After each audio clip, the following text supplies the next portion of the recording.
is a direct and serious threat to the public. This in a detention memo filed today asking a judge to keep him behind bars until trial. Taylor Toronto was wanted. Hey, we're awake. Are Yes, you? we Are you woke? Let's put this down to Ryan Wiggins' level. Yeah, come on. I look better at this angle. Well, yeah. It doesn't make your head look like disproportional to your body. Yeah. That's good because He in most needs all pictures the I'm help like, he hey, can my head get. looks You weird. were definitely dressed like a Fed today. I am. You're right. I am. You got a new I got a new hat. Yeah. Keep going. Do the Oh, show. hi. The show. It's a pre-show. So today is not a Monday. It is a Wednesday. Weird work week. That is a good thing we want to open with for you today. You're gonna feel good about that. Remember that it is Wednesday. Normally we'll get Today's- this camera ready before the show starts. Today's YouTube live chat poll is asking, will you trust the outcome of the 2024 election? Yes or no? Don't you look taller? Oh, yeah. We both look better. Yeah. Mainly me. All right. Will you trust the outcome of the 2024 election? Please leave a comment. I will be looking at them throughout the whole show. This is a pretty interesting YouTube poll. So, So you only have one light. Is that right? yeah, This one? he does. We have two guests lined up today. The first one will be Deroy Murdock at 105. He is a nationally syndicated columnist, Fox News contributor. He will be with us at 105. Right after him, our friend Joe Concha will join us. He is a political columnist at The Messenger as well as a Fox News contributor. So he will be with us at 125. Always fun. Joe Concha. Yep. Poll results at 245. You want to talk about what's in Wiggins America is 5. These are presented as facts. 5 facts things we know about the 2024 election. But I don't think they are facts. I want to bring them to you, find out whether you agree with them or disagree with them, because they are based on some data and truth, but they might not be factual statements in and of themselves. So Yes, so stay tuned for that. Wiggins America at 1245.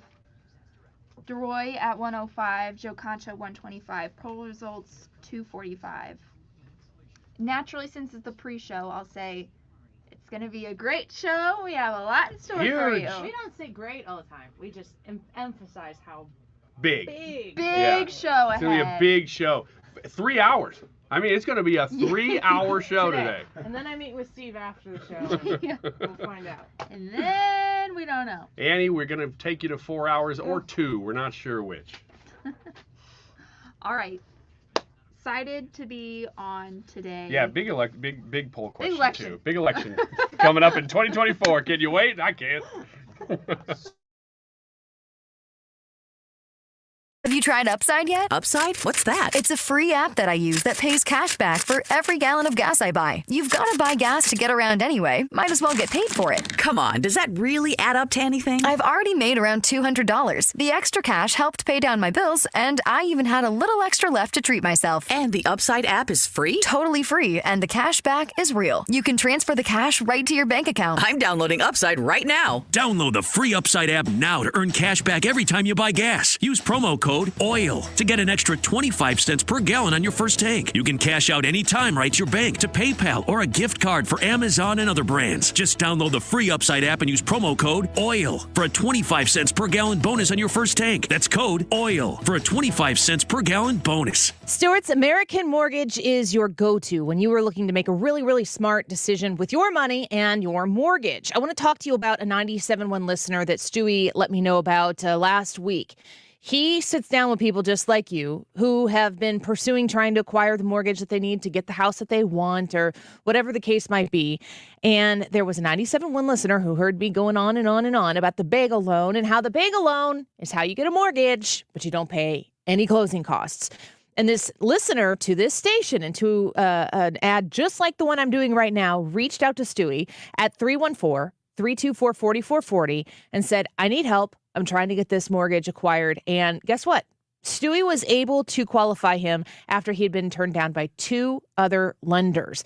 When you call or text 314-324-4440, Stewie is going to treat you with the respect that you need to get the mortgage that you are working towards. And he's going to be able to do it if you qualify for the bagel loan where you don't pay any closing costs. He's the fastest close in town, and he is there waiting for your phone call or your text right now. 314-324-4440. I'm a two-time customer of the bagel loan myself. You can trust my endorsement of this as a tried and true customer of his. 314-324-4440. Google the bagel loan, NMLS number 226715. If you need solid hires fast, you need Indeed. The all-in-one hiring solution makes it easy to attract, interview, and hire candidates from the same place. Want to find your next great hire?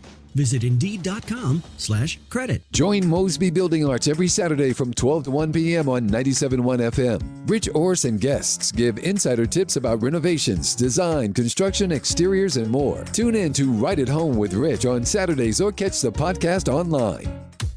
This hour of the Annie Frey Show is brought to you by Ruler Foods. Low prices, no coupons. Ruler Foods. That is exactly what I needed to hear. Thank God someone here knows what they're talking about. That's us. That's right.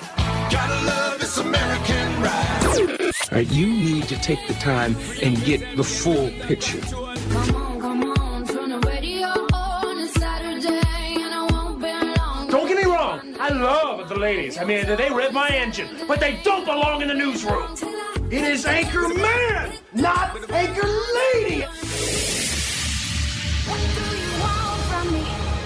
I'm not America's sweetheart. Goodness sake, kid. Keep your voice down. Your father's listening to the radio. I'm not America's sweetheart. This is the Annie Frey Show. President Biden and First Lady Jill Biden have repeatedly said that they love and support their son, while acknowledging that he has made mistakes. Republicans are hardly satisfied with any of that, and have done everything in their power to use Hunter Biden's past and his struggle with addiction as an anchor to try to drag down his father. Angry that their guy, Trump, was indicted for obscenely brazen criminality, Republicans have vowed an eye for an eye. They currently have multiple investigations into pretty much every aspect of Hunter Biden's businesses and finances. Hunter Biden has acknowledged that his last name has afforded him opportunities that most Americans don't have. But he has denied any wrongdoing. Did you hear her? Did you hear her refer to Donald Trump's problems as brazen criminality? Dude, I'll have what she's having. That is a reality that I would like to be in myself. Why? Because you can invent the whole thing for yourself. Joy Reid, everybody. Yeah, you needed a dose of Joy Reid right after Independence Day to remind you what you're fighting for, didn't you? Hope you had a great holiday. Welcome back to the Annie Frey Show. I did. It was a great day. Slept in, went to, let me think. I slept in a lot, and then I hung out with the kids for a minute, and then we went to the pool at my parents' house and barbecued and watched fireworks on the front lawn. I've talked about this before, but the home that I grew up in is in Illinois, of course, but growing up, I could see the St. Louis Arch on the western horizon from my parents' home, or my home growing up. And we used to be able to watch the VP Fair fireworks going off over the arch from the comfort of the end of our somewhat long driveway. And unfortunately, yet I guess I can see the fortunate nature of it as well. The trees on the horizon have grown tall enough now that you can't see the St. Louis Arch from my parents' home location, but you still can look north to south on the horizon and see fireworks from Alton to St. Louis area and further south. Has been beautiful. It's fun for me on an Independence Day to see some people come out of the woodwork a little bit and be pro-America and be, kind of just a little extra brazen, since it's the word of the day, in their pride of this country. And I think that that's a positive, good thing. Even sometimes when you see people who might react in that way that you wouldn't normally see saying something as pro-America as those individuals. A lot of celebrities, maybe some musicians here and there. In the meantime, Here in St. Louis, we have a representative. We have Cori Bush. And when it comes time to acknowledge July 4th, the representative for many of you right here in St. Louis in Congress tweets, "The Declaration of Independence was written by enslavers and didn't recognize black people as human. Today is a great day to demand reparations now." On July 4th, in this country, the representative for St. Louis sees July 4th as a high holy day of racial division. Again, going back to the Joy Reid comment, you got to really step out of your comfort zone. You got to really shed that everyday, America, red, white, and blue loving attitude that you have about this country. Even when Monday, our YouTube poll was, how close are we to losing our country? It's not to say that if you espouse some, excessive, some might say, patriotic view of your country, your love of country, that you're not looking at your country going, we got some work to do. Now, think in your mindset how that work to do displays itself. What are the things that come to mind when you look at your country right now as somebody on the right, as somebody on the left, as somebody on the far right, as somebody on the far left? What comes to mind when you think to yourself, this country, America, does have a lot of work to do? Does it take into context the work to be done with the work that has already been done, the progress that has been made in this country? Because when I look at the United States of America and a presidential election that is already captivating a majority of the headlines, a presidential election that is 489 days away. I was really sad because I think 499 days was on the weekend, so I wasn't here to tell you that. I thought it would be a big day. And then I was like, well, it's a Saturday. 489 days until we are, in theory, deciding who the next president of the United States is going to be. The question is a lot bigger than this person or that person. The question is a lot bigger than what individual person is going to enter that race, win that race, and lead the country and represent the people of this country on a global scale, and more importantly, represent this country to its own people. It's a bigger question than that. Because when you listen to the likes of Joy Reid, who's in the media and has her own show and gets to say whatever she wants, much like I do, and you compare that with the person that St. Louisans chose to represent themselves in Congress, in Cori Bush, what you will quickly understand is that you don't understand any of it. The question that comes to my mind is, where do these people get this stuff? Where does Joy Reid enter the conversation with love and compassion for Hunter Biden, who is being so pursued by the right? And you know what? Hunter Biden is a troubled son of a loving father. That's what they want. That's the takeaway. The takeaway of the criminality. What did she say? The brazen criminality of Donald Trump. But the takeaway of the brazen criminality of Hunter Biden, which we know because the guy is such a buffoon that he leaves laptops extra around for people to find and consume. We know that he is criminal in a diverse amount of ways. That's what Hunter Biden has shared with us from his own devices. The question about where it matters to you and me is about his relationship with said loving father, who now represents the country in the most powerful position that one can achieve,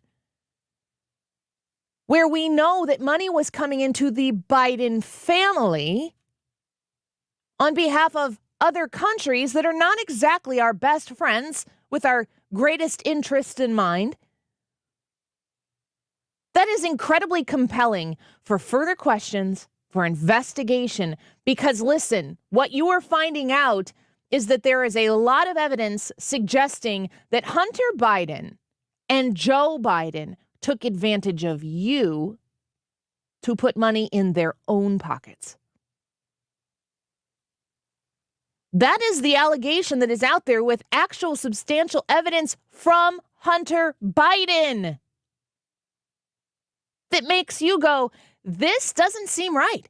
It's not about Democrat policy. It's not about what Democrats or specifically the Biden administration thinks about education or thinks about healthcare, thinks about taxes.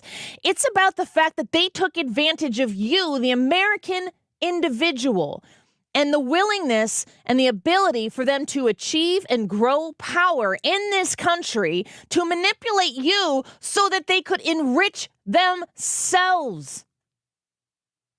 If they had a shred of this evidence on the Trump family, you know exactly how that would shake out. You know this because they've manufactured evidence against the previous administration,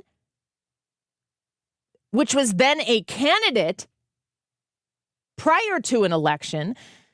They worked it out so that he'd never reach power, but he did because they underestimated the American people. Combine that with Cori Bush's tweet this weekend, or not this weekend, yesterday, on July 4th. What July 4th means to St. Louis congressional representative Cori Bush, the pinnacle reminder that this country has an unforgivable sin that stains everything from the morning when she wakes up to the bed, the pillow when she puts her head on her pillow to go to sleep at night. That's the unforgivable sin of this country, slavery, will forever be unforgivable. There's no set of penance that can be done that will ever achieve the satisfaction to say, I think we're even now. And the honest answer to that is it's true. There's no penance that can be given to say that your ancestors were once less valuable than my ancestors simply based on the color of their skin. That is an unreal equation to balance. You can't say, here's a check. Are we good now? What amount of money would be sufficient enough to pay that sin away? That's what makes it the unforgivable sin. There's no amount of progress or bloodshed that could be made in order to make Cori Bush see that this country is a wonderful place for people of every walk of life and every race to live and to raise a family and to pursue happiness. Because happiness for people like that is not pursuable. At least it's not for you, because you're on the other side of the equation. The us versus them, the division that these far leftist, woke-based politicians, the division that they need to profit on is the idea of there's an us and there's a them. And they always want you to understand and perceive that they are part of us. You, me, that individual running for race, that's the us. The them, that's for them to determine. That's for Cori Bush to determine. And in St. Louis, she believes that the people in her district need to make sure that the us and them is based on racial division. That is an incredibly sad statement of this district. Cori Bush does not want unity. She needs further division so she can continue to win and retain power. That feels very us and them, but I would like you to understand that regardless of your walk of life, the color of your skin, the us and them here in this city is the people who have retained power without a check or balance on it. And the people who have to live under it and work under it and visit under it and tour under it There's no check. There's no change. And that's what continues to taint the future of this country in this element right now. When you go back to think about Barack Obama, who was transformative in his pursuit to be the president of the United States, his ability to captivate audience after audience with his words and his candor and his willingness to speak about America the way people had not spoken about America before. The difference in the 2008 election was that Barack Obama was the first person to run for president who thought that America was bad the way it was. He's the first person to run for president and succeed in that ability to become the president to fundamentally transform the United States of America. His words. He ran for president of this country because he didn't believe in what the country was. Barack Obama ran for president and won because he told us that America was so bad it needed fundamental transformation. And we've been reeling ever since. Quite a snapback of the pendulum to have Donald Trump run in 2015, a guy that nobody expected to be able to pull this off. Nobody but Donald Trump, I might add. He was on Fox News and he said, I haven't decided if I'm going to run yet, but I'll tell you this, if I run, I will win. And he did. And he did it on one simple phrase. He wanted to make America great again. And there's no greater distinction about making America great again that takes me to a post-fundamental transformation of the United States of America mentality. And that is the separation of American voters today. You have two camps. Those who love America, who understand the basis that America was founded on, the troubles that it went through, the potentially unforgivable sins that existed that did build this country up, where this country would not be where it is if we wouldn't have used people in the way that we used people to flourish and be successful the way we are now, and knowing that we were on the trajectory of an enormous amount of wealth building and making that disenfranchised people and told them, you don't get to participate in the wealth of this country. So we killed each other over it in order to stop it. This country that people want to say is so incredibly obsessed with wealth and self-centered and selfish because all we want to do is succeed and have wild success that is amounted in checking accounts and savings balances. We said, this is the path. This is where we're going. We have the ability to use these people, this group of people, to exceed this massive amount of wealth, but we'll kill each other over stopping it because it's not right. That's what America did. We imported to this country a practice that was being used all over the globe. And we killed each other. Brothers and sisters died because we knew better. We learned and we knew better. And we did something about it. Does that wipe away the sins of this country? It doesn't. But we have made progress. We have worked to emphasize equality in this country in ways that no other country in the world has done. But now we have an entire group of people who want to champion what it means to be American, the idea that opportunity exists here. Your ability to succeed is limited by your own ambition. We have that in this country, and now there are people who want to take us back. They want to make sure that when you see somebody who doesn't look like you, that you understand there's a wall that exists there, and you're different. And the only end result of that, it's two things. Reinvigorating hatred and separation between people. and a persistent, reoccurring power structure that keeps those people who are throwing gasoline on the fires of hatred and racism in this country, they put the gasoline on the fire, and the result of that is they stay in power. It doesn't make anything better for you. It doesn't make anything better for me. It doesn't make me want to look at someone who's different than me and say, hey, let's go have coffee. Let's go do this together. Let's go do that together. Or even happen to be sitting next to somebody who looks different than you and just be normal people. Those people on the far left who want division to exist supremely, they do that so they retain power. And as long as we hate each other, they get to continue to have that power. And July 4th for them is another opportunity to tweet about it. Cori Bush should be ashamed of herself. St. Louis should be ashamed of Cori Bush. And America needs to kick this type of person to the curb and get back to the thing that we've been doing for 247 years, which is looking forward to making America great again and again and again and again and again. I'm so sick of these people. I'm so tired of it. It's so predictable. Cori Bush, get a new playbook. This one's tired. Let's take a quick break. I'll talk about the YouTube poll when we come back.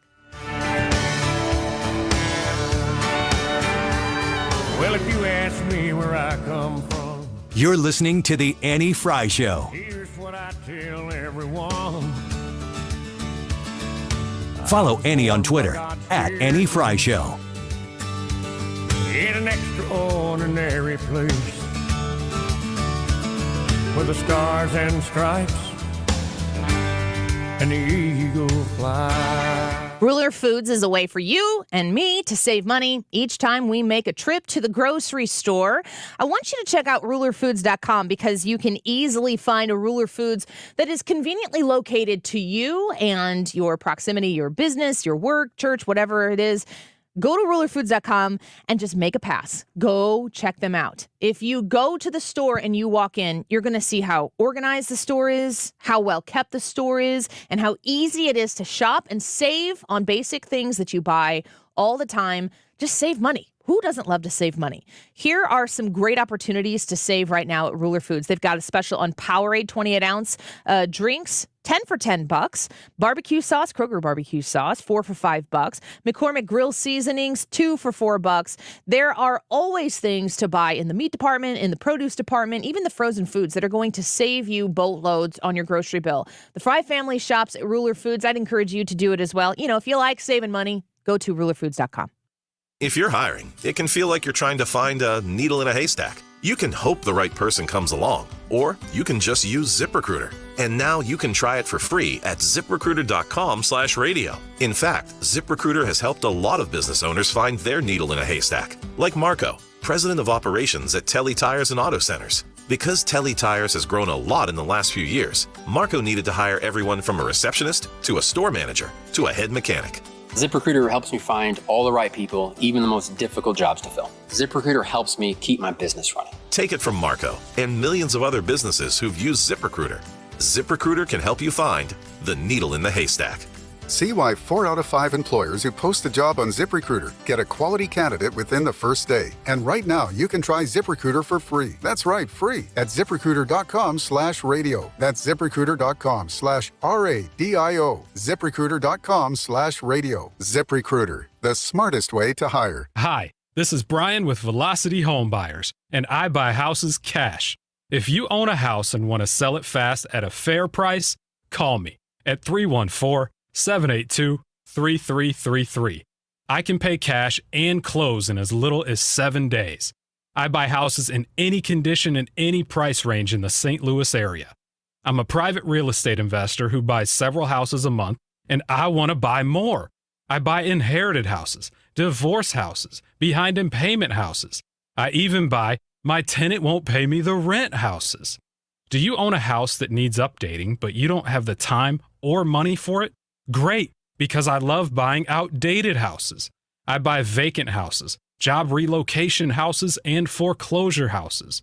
If you own a house and want to sell it fast, call me at 314-782-3333. That's 782-3333. You're listening to the Annie Frey Show live from the Air Comfort Service Heating, Cooling, and Insulation Studio. Warmer days are coming. Time to schedule your annual AC system check for as little as $15 a month. For any residential or commercial HVAC services, visit aircomfortservice.com. 97.1 FM Talk. You're here, which means you've made at least one great decision today.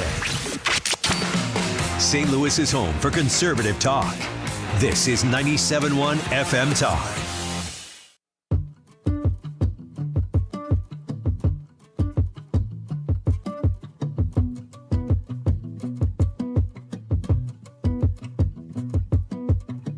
This was all you, none of it me. You put your hands on my body and told me. You told me you were ready for the big one, for the big jump. I'd be your last love, everlasting, you and me. All right, we do have some breaking news. Lab tests just back on the powdery substance found at the White House over the weekend have come back positive for cocaine. This substance was found. It briefly forced an evacuation there. Preliminary tests said it was cocaine. Now these other lab tests have come back. Now we should note that President Biden was at Camp David as this first unfolded over the weekend. He returned to Washington Tuesday morning. Where was Hunter? That's my question. So that is CNN's John Berman reporting on, did you hear about the white substance that was found at the White House?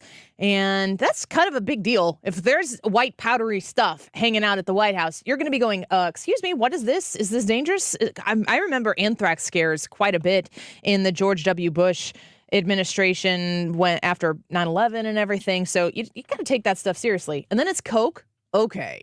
So, there are a lot of questions that we have to find out the answers to.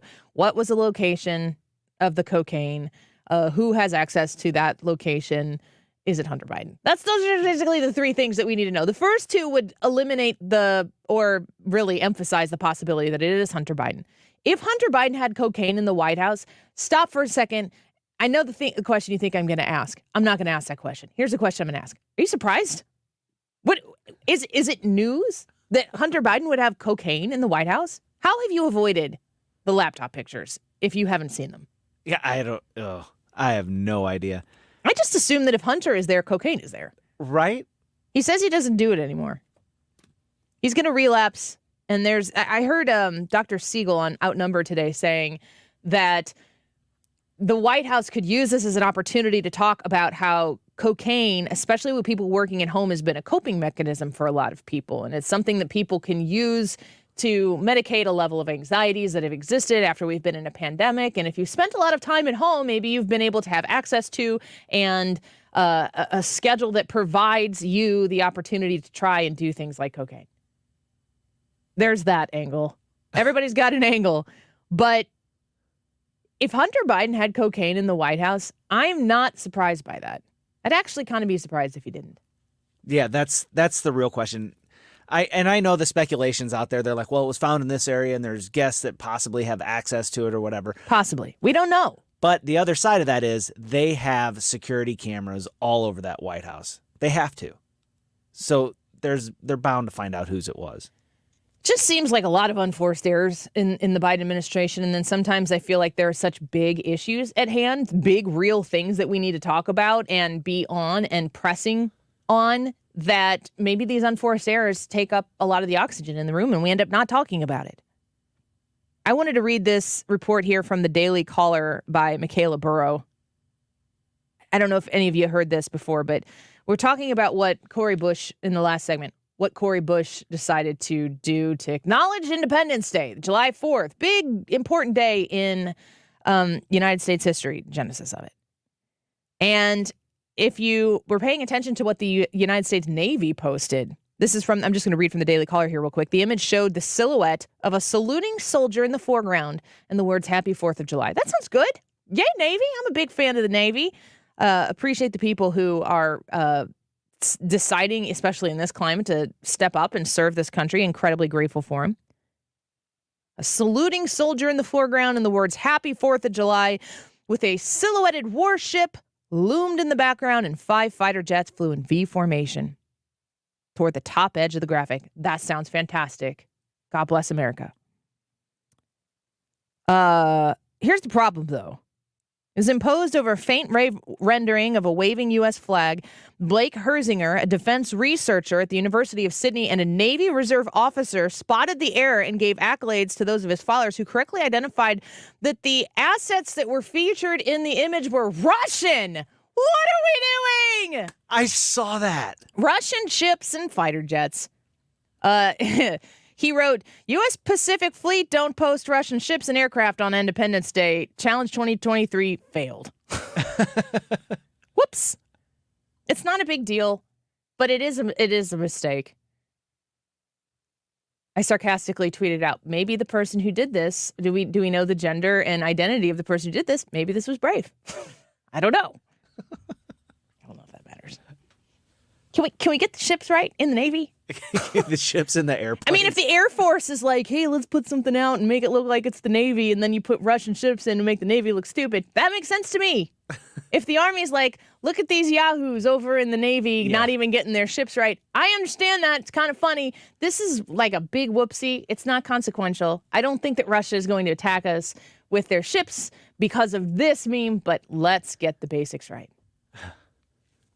And you kind of wonder how many people have to see it in order for, is there an approval process? Maybe there's not. I don't know. Whoops. Our YouTube live chat poll for today is, will you trust the outcome of the 2024 election? Yes or no? In my mind, I'm going to write it down. I do this every once in a while. I'm going to write down what I think that the results of this are going to be. I'm not going to give you my answer until later. I'm writing it down right now. You have two choices, yes or no. Will you trust the outcome of the 2024 election? Now, if you're going to say, I trust it if the Republican wins, and I don't trust it if the Democrat wins, that option doesn't exist. You are a yes or a no. Right now, I need to know where you are. Well, if you say that, then your answer is no. Correct. You can't, yes. I mean, if it's Trump-Biden, which it's looking every day like more and more like it's going to be, but I cannot stress enough how much time exists for. Actually, I can tell you specifically 489 days until the election. And the idea that this is a state-by-state race that has to be pursued and won on a state-by-state basis is a big deal. Donald Trump has potentially 2 more indictments coming. And I know what you're saying, Annie, those indictments seem to make him stronger. Who knows? I don't know. I have no idea. But I hear this consistently and have heard it for 3 years now, 2.5 years now. The idea that you think this guy could win or that woman could win or can't win or shouldn't run or absolutely should be the nominee and everyone should sit down. None of it matters if you don't trust the election. And I'm curious, the sentiment today on July 5th of 2023, so far away from the actual election, culminating in November of 2024, how you feel about it. So I've got my guess written down here, and I am looking forward to seeing if I'm anywhere near correct. You go to the Annie Frey YouTube channel, and we broadcast live there every day. So you click on the live video that's happening right now, and then in the live chat portion, there's the live chat poll. That's why we call it the YouTube live chat poll. Annie Frey YouTube channel. Just vote. And then if you so choose, you can leave a comment. Hannah's reading those comments, and we'll highlight your thoughts on the issue throughout the show and give us the result at 2:45. Will you trust the outcome of the 2024 election? Would love to know what you think. We're going to take a quick break. Wiggins America in studio. When we return, 5 things that we know about the 2024 election. We'll see what he has to say about this when we return. Don't go away. Lots more Annie Frey show, which includes Deroy Murdock at 105 and Joe Concha at 125. Always great to talk to both of those gentlemen. We'll be back in a minute. Don't go away. You're listening to The Annie Frey Show on St. Louis's home for conservative talk. Follow Annie on Instagram at The Annie Frey Show. Michael's Flooring Outlet is easily found online at igotfloored.com. Michael's has been an incredibly loyal partner with 97.1 for such a long time. Way before I was doing middays here on 97.1, Michael's Flooring Outlet has seen the advantage of having you consider them for your flooring purchase. And it makes sense to me because you're somebody who cares about your dollar. You work hard for it, and you want to make sure that dollar is going to go as far as it possibly can, but you don't want to sacrifice quality while you're shopping for a purchase like a flooring redo. I appreciate Michael's Flooring Outlet for all of the things that they bring together to make sure that your flooring purchase is seamless, make sure that your flooring purchase is something you're confident in, and make sure that your flooring purchase is something that you are going to want to tell your friends and family about after the fact. Yeah, we got this at Michael's, heard about him on 97.1, heard about him on the Annie Frey Show, and we're so grateful that we had the opportunity. We think you should choose Michael's as well. When you shop at Michael's Flooring Outlet, you're going to quickly understand why that has been the case for so many years. And you're going to want to tell your friends as well. You can find out all the details you need to know about locations, how to request an estimate, and the flooring that they carry at igotfloored.com. Mark Cox here. If you're nearing retirement or already retired, call my friends Thomas Helbig and Bob Kershaw with the Retirement Advisory Group. They'll show you how to link to the market without the risk. They're the official financial advisors of my show. Go online to retirementkey.com. I appreciate everybody calling and the referrals that are being passed around. I want to say thank you to everybody that's helping their family out or their friends or whoever. Our growth in Illinois and the St. Charles area has been phenomenal, and we want to continue doing that. We're extremely busy. If I could get to everybody, I would. But if you have been told that you need a new air conditioner, regardless of the reason, save my number in your phone. Don't do it while you're driving. When you stop, when it's safe, put my name and number in your phone. Now remember, here's the name. It's Bart with a B, Inman with an I. Save it under, I know this is going to get so confusing, save it under A. That would be air conditioning. We got that? Save 314-293-2600 under A for air conditioning. And if you would like to find out more on the internet, website, bartinman.com. Coming up just after the top of the hour, Deroy Murdock's going to be on the show. Joe Concha, we just saw him on Fox News. He's going to be on the Annie Frey Show at 1:25, so stick around for that. Wiggins America up next. Right now, it's 12:42. This time check is sponsored by Jerry Kelly Heating and Air Conditioning. It's time for a $98 AC tune-up. Connect with the personalities and give your feedback. 97.1 FM Talk is on Facebook, Twitter, and Instagram. For content that's additional to the radio, join us there. This is the Annie Frey Show. Follow Annie on Twitter at Annie Frey Show.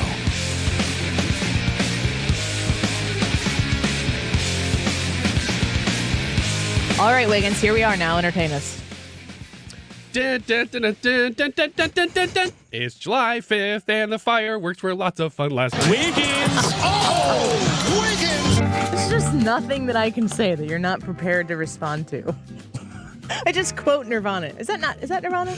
Yeah, that was that song. I know that. Oh, okay. Yeah. Ryan! I'm supposed to know. Oh, she didn't know that was Nirvana, but she did know that was that song. I'm supposed to draw that line of demarcation. I see. I quote the song to you. You think it's just this wild coincidence? What are the odds? Yeah, you're right. I come off looking like a complete idiot there. Well, do you know why I know that? You know why I know that song as well as I do? No.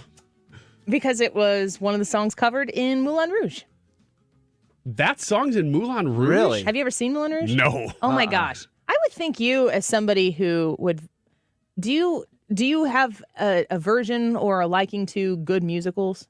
Yeah, I don't like musicals. At all? I appreciate stage, but I don't like musicals. I think you should see it. You should see it and tell me what you think of it, because it's incredibly artistic.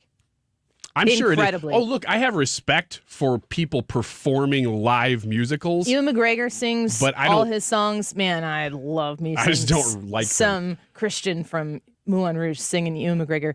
Nicole Kidman sings her song. Like, they all sing. But it is so creative the way they bring in all these pop current songs, and they tell the story with the songs. Isn't that Moulouse tout avec quoi? I've never heard that no? before. I don't know what that was. That's that, right?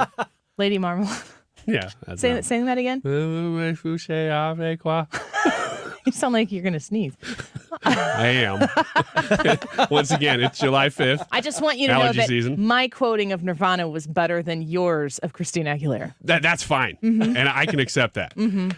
That would be a great place to hit the sounder. 6,000 once again, subscribers. You two gentlemen will do a dance to Lady Marmalade. And you will do The Smells camera. Like Teen Spirit. Yeah. Oh, that would be awesome. Ah, yes. What would I do? Just stand there like Just reenact exactly Yeah, what Kurt the music Cobain's video. doing. And cocaine? did I say Kurt Cocaine? No. Kurt Cobain. You said and, reenact what he was doing. and Hannah can do Hard Dave Grohl. drugs. And then Anna can maybe do Chris Novoselic, who just Okay. kind of stands there. I know that Dave Grohl is in the Foo Fighters now. Is he the Foo is. Fighters. Yeah, he is the Foo Fighters. This is the extent of my. I know more about '90s stuff like that than I do about Heart or whatever we were talking about the other day. What song was that you wanted to know the singer of? These Oh. Dreams. No, that isn't Was that it Heart. Barracuda? They span 70s and 80s, so. Pre 1990 probably. Ooh, it's not. It gets good. rough. It's real rough, and I Yeah. don't pretend that it's not. Yeah. I'm very open about it. Yeah. Well, we're the target demo now. I mean, 90s is in right now, I think. I don't hear 90s as much as I thought Is that I what would. you think? Yeah. Dad rock. Yeah, exactly. Millennials are. I've seen studies on this. I've read studies on this. Millennials are so sad that nostalgia is in. It's true. I understand. You Google it. I understand. It's like, you know what you need? An Etch-a-Sketch. Yeah. And we're like, that is what I need. I would love an Etch-a-Sketch. Let me go sit in my corner and sketch an etch. There are music stations nationwide that when we were kids were playing 50s music. They're now playing Oldies. 90s music. Oldies. And that's the oldies. Speaking of being sad. 5 things we know about the 2024 campaign. Now, these are presented by The Hill and Niall Stanage as facts. Wait, who? Niall Stanage. Is he one of the singers in Lady Marmalade? Yeah, that's why I couldn't pronounce it. It's French. I don't know that these That's are why. facts. I think there's a lot to these, but I want to see what you guys think. Number one. So is wait that a second. You're these are- saying these are 5 facts, but you're questioning. I'm questioning the How efficacy factual. of these facts. Okay. Number one, the Supreme Court is looming larger as an election issue, not just because of Roe versus Wade, it says, but 3 huge cases that just came down in the last couple weeks. A, greatly restricted colleges and universities from considering race as a qualification for admission. B, struck down Biden's student debt cancellation program. And C, backed a Christian website designer in Colorado who wanted to avoid sanction for refusing to design sites celebrating same-sex marriage. It was a free speech / religious rights case. B. B is incorrect. No, I'm sorry. The answer was none of I these. think that's fact. You think that these will be a part of the campaign in 2024? When you say the campaign, what are you talking about? Will it be A, what voters are thinking Stop about? using letters. No, I like or please say 2 next, yes. But I can't because the numbers of the article are 1 to I 5. think it is 100% a huge issue for the presidential campaign, but even more so for people who pay super close attention. It's going to be a huge issue for the Senate. Huge. Because if the president, if it's Donald Trump and Joe Biden, we find out, I will remind you today's YouTube live chat poll is, will you trust the outcome of the 2024 election? With that being said, if it's Biden and Trump and Biden wins again and someone has to wake him up to tell him, but we have 55 Republican senators, there's a sigh of relief there. Yep, that is a big change. Yep. I don't think so. I don't think those 3 issues will be big campaign issues that people will be voting for over a year from now in 2024. Wait, those 3 are the Supreme Court? The point was that the Supreme Court is a huge Yes, part. but they're making the point that it's because of these last few rulings that they've thrust the Supreme Court into the spotlight again. I do think that the Roe versus Wade thing still will be an issue, though. So It's all if the point is that the Supreme Court is a key campaign issue, I 100% believe that's factual. And all of those things might not individually amount to pushing someone to go to the polls that wasn't going to before. Most of the people who are paying attention to what happens at the Supreme Court level, they know that we have a Supreme Court. That is an eliminator of a lot of people in this country that don't understand, the 3 parts of government and how they're separate but equal and so on and so forth. Every time the Supreme Court is part of the conversation, for a lot of people, it's Roe v. Wade. Every time the Supreme Court is a part of the issue, it's about protecting their Second Amendment rights. I'm talking about both sides of the aisle. So if you are aware that the Supreme Court exists, every time these things come through, it elevates the profile. And the idea that the left is going to talk about the, quote, not normal Supreme Court, and the word that gets used a lot is rogue, the fact that the next president could potentially put any number of justices on this court will be incredibly important to the left and a huge, huge talking point and feather in the cap of Donald Trump, because he owns the Supreme Court right now. Yeah, and I'll agree that in 2016, that was one reason that I absolutely was going to vote for Trump, is because of what he said about the Supreme Court. Oh, for sure. I don't think it motivated the left as much in 2016. I think it will from now on. Number 2, no clear GOP alternative to Trump has emerged. I don't have to really go into that. I think you know what that means, that there is no real clear alternative to Trump right now. I believe that. I think that it's obvious that Ron DeSantis is kind of the pre-anointed alternative to Trump.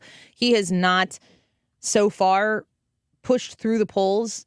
I'm looking right now at Real Clear Politics. The national poll results have Ron DeSantis at 21.5. You're going to see people who are showing national polls that are taken on the internet. I mean,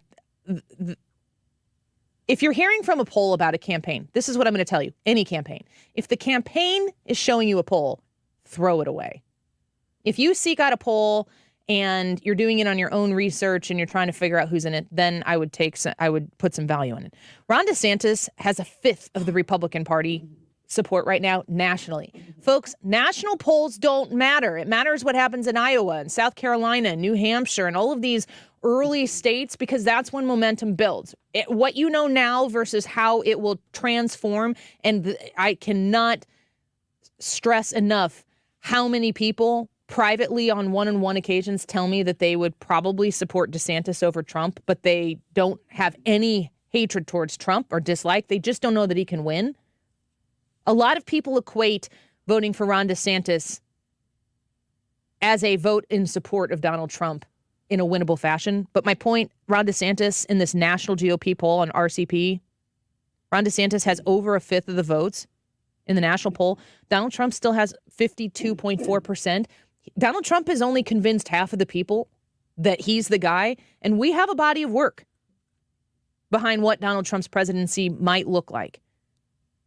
So while I would say that is true right now, I don't think we know nothing yet. 489 days till the election. It's a long time. Yeah, I'm actually going to disagree with this. I think that there is a clear alternative to Trump. Well, here's the interesting thing to that. What are they describing as a clear alternative to Trump? Because if you look at Trump and DeSantis policies, you're going to see a lot of the similarities in their policies. There's not a lot of separation policy-wise that goes there. There's a lot of separation personality-wise.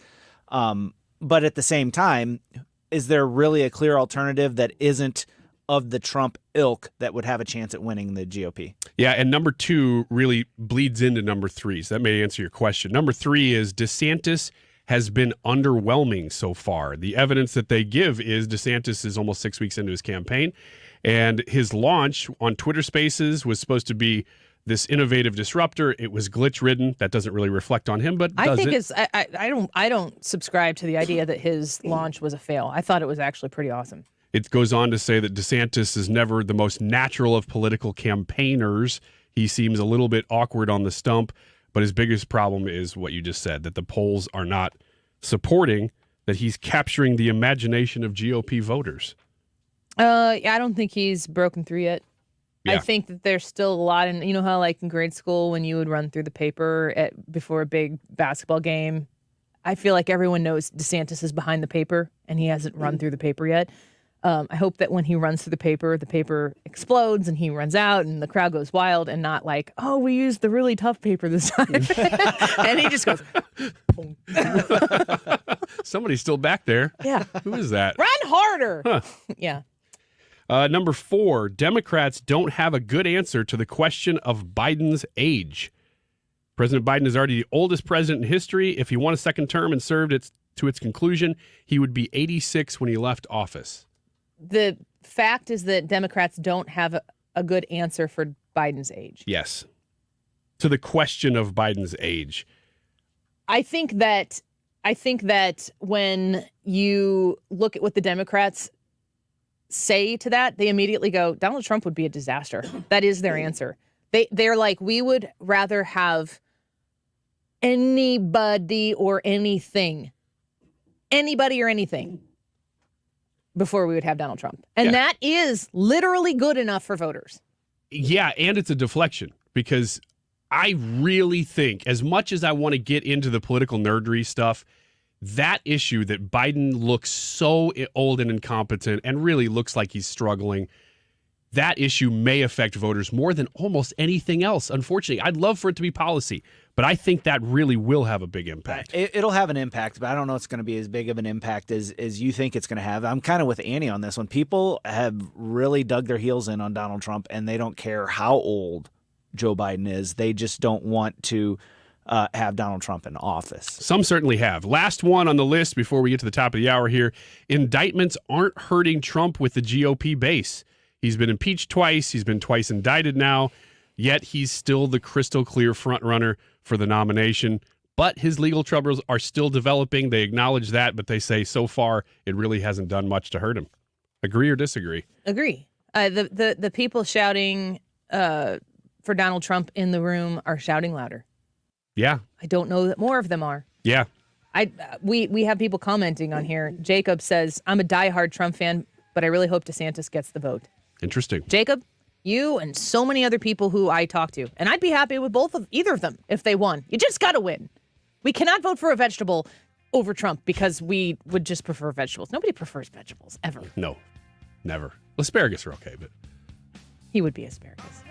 Deroy Murdock, Joe Concha, and Mike Boss when we come back. Hi, this is Thomas Helbig with the Retirement Advisory Group. Hi, I'm Bob Kershaw, Tom's nephew. As a family business, we are committed to protecting your retirement, whether you're nearing retirement or already retired. What if it were possible to protect you from market downturns without having to make an emotional decision to buy or sell?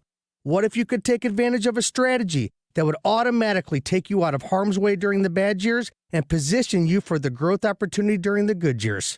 The secret is in linking safely to the market without putting your principal at risk. By linking to the market instead of owning the market, you can participate safely on autopilot and lock in your gains without creating a taxable event. Go online at retirementkey.com for a no-obligation retirement review. Learn the strategies that have helped our clients retire with confidence for the past 36 years. And just for coming in, you'll get a copy of our latest edition book, Your Key to a Worry-Free Retirement. So go online at retirementkey.com. That's retirementkey.com. Centric Security and Automation is there to help you figure out all of the security needs you need for your place of business, for your enterprise, for your building that has precious assets inside. Of course, you've got things and information, but you also have people in there. How are you making sure that you are safe and secure? When you talk to the amazing people at Centric Security, Chris, John, Lola, Daniel, Andrew, Rusty, Rebecca, Heather, Justin, Clayton, these are real people who are there to help you make sure that your business is secure. The people at Centric Security will help you protect your business. It's not just an 800 number technician on the call all day. You're reaching real people that are right here in the St. Louis metro area to make sure that your customer service is their number one priority. It's an enterprise level service, but with a personal touch. They are accessible, they are real, and they are waiting for your call day or night. 314-442-6860. Call 314-442-6860 or find them online at centricstl.com. The choice of a lawyer is an important decision and should not be based solely on advertisements. I'm Jim Onder. When you're injured and in your darkest hour, Onder Law is not only on your side, we're by your side. Onder Law Personal Injury Lawyers. Visit getjim.com. Join us at Odyssey as we all do our one thing, together millions of things for our planet. This summer, try some eco-friendly water sports like paddleboarding, swimming, or diving. When we each share our one thing, it becomes a million things for our planet. What's your one thing? You remember Satchmo's Bar and Grill. Their owner, Ben Brown, helped lead the fight against Sam Page's lockdown. Mark Cox here. You're going to love this restaurant. Chef-prepared daily lunch and dinner specials. Happy hour 3 to 6, 7 days a week. Weekly specials. Wagyu meatloaf on Monday night. Steak night on Wednesdays for just $10.95 and burger night on Thursdays. Check them out on Facebook or online at satchmosgrill.com at Olive in 141. KFTK FM Florissant. From the Under Law Injury Lawyers, GetJim.com studio, 97.1 FM Talk. Always live on the free Odyssey app. Comfort in numbers. I'm Lisa Brady, Fox News. Hospital and community officials holding a briefing in Philadelphia after the mass shooting Monday night that left 5 people dead and several injured. Obviously, this office is 100% committed to the vigorous prosecution of this mass killer. And we will do justice in court with this case. DA Larry Krasner at the start of the briefing after the 40-year-old suspect, Kim Brady Carricker, was arraigned, being held without bail and charged with multiple counts, including murder. Police say he appeared to fire randomly. Sources tell the Philadelphia Inquirer Carricker told police the shooting was an effort to help authorities address gun violence. 9 people were wounded in a drive-by shooting in D.C. While we should acknowledge there were many events to include multiple neighborhood parades, Major League Baseball game, a concert and fireworks display that went off without incident, the gun violence that occurred in the evening cannot be ignored, and we are asking our community for help. Metro Police Assistant Chief Leslie Parsons as the search for suspects continues. The Secret Service still investigating what's now confirmed to be cocaine found Sunday at the White House in a West Ring area accessible to tour groups. A federal judge in Florida giving prosecutors until next Thursday to file an appeal on the unsealing of court records from the search of former President Trump's home. In his order, Judge Reinhardt says he and the government agree some details should come out, but federal lawyers add other information is considered discovery evidence and should remain secret before trial. They are also concerned about violating grand jury secrecy rules and exposing sources. Media outlets have filed requests to get access to some of those facts. Fox's Gernal Scott. The Pentagon announcing a new plan for top secret information, including a new office for insider threats designed to tighten controls after an airman was charged in a leak of classified documents. America is listening to Fox News.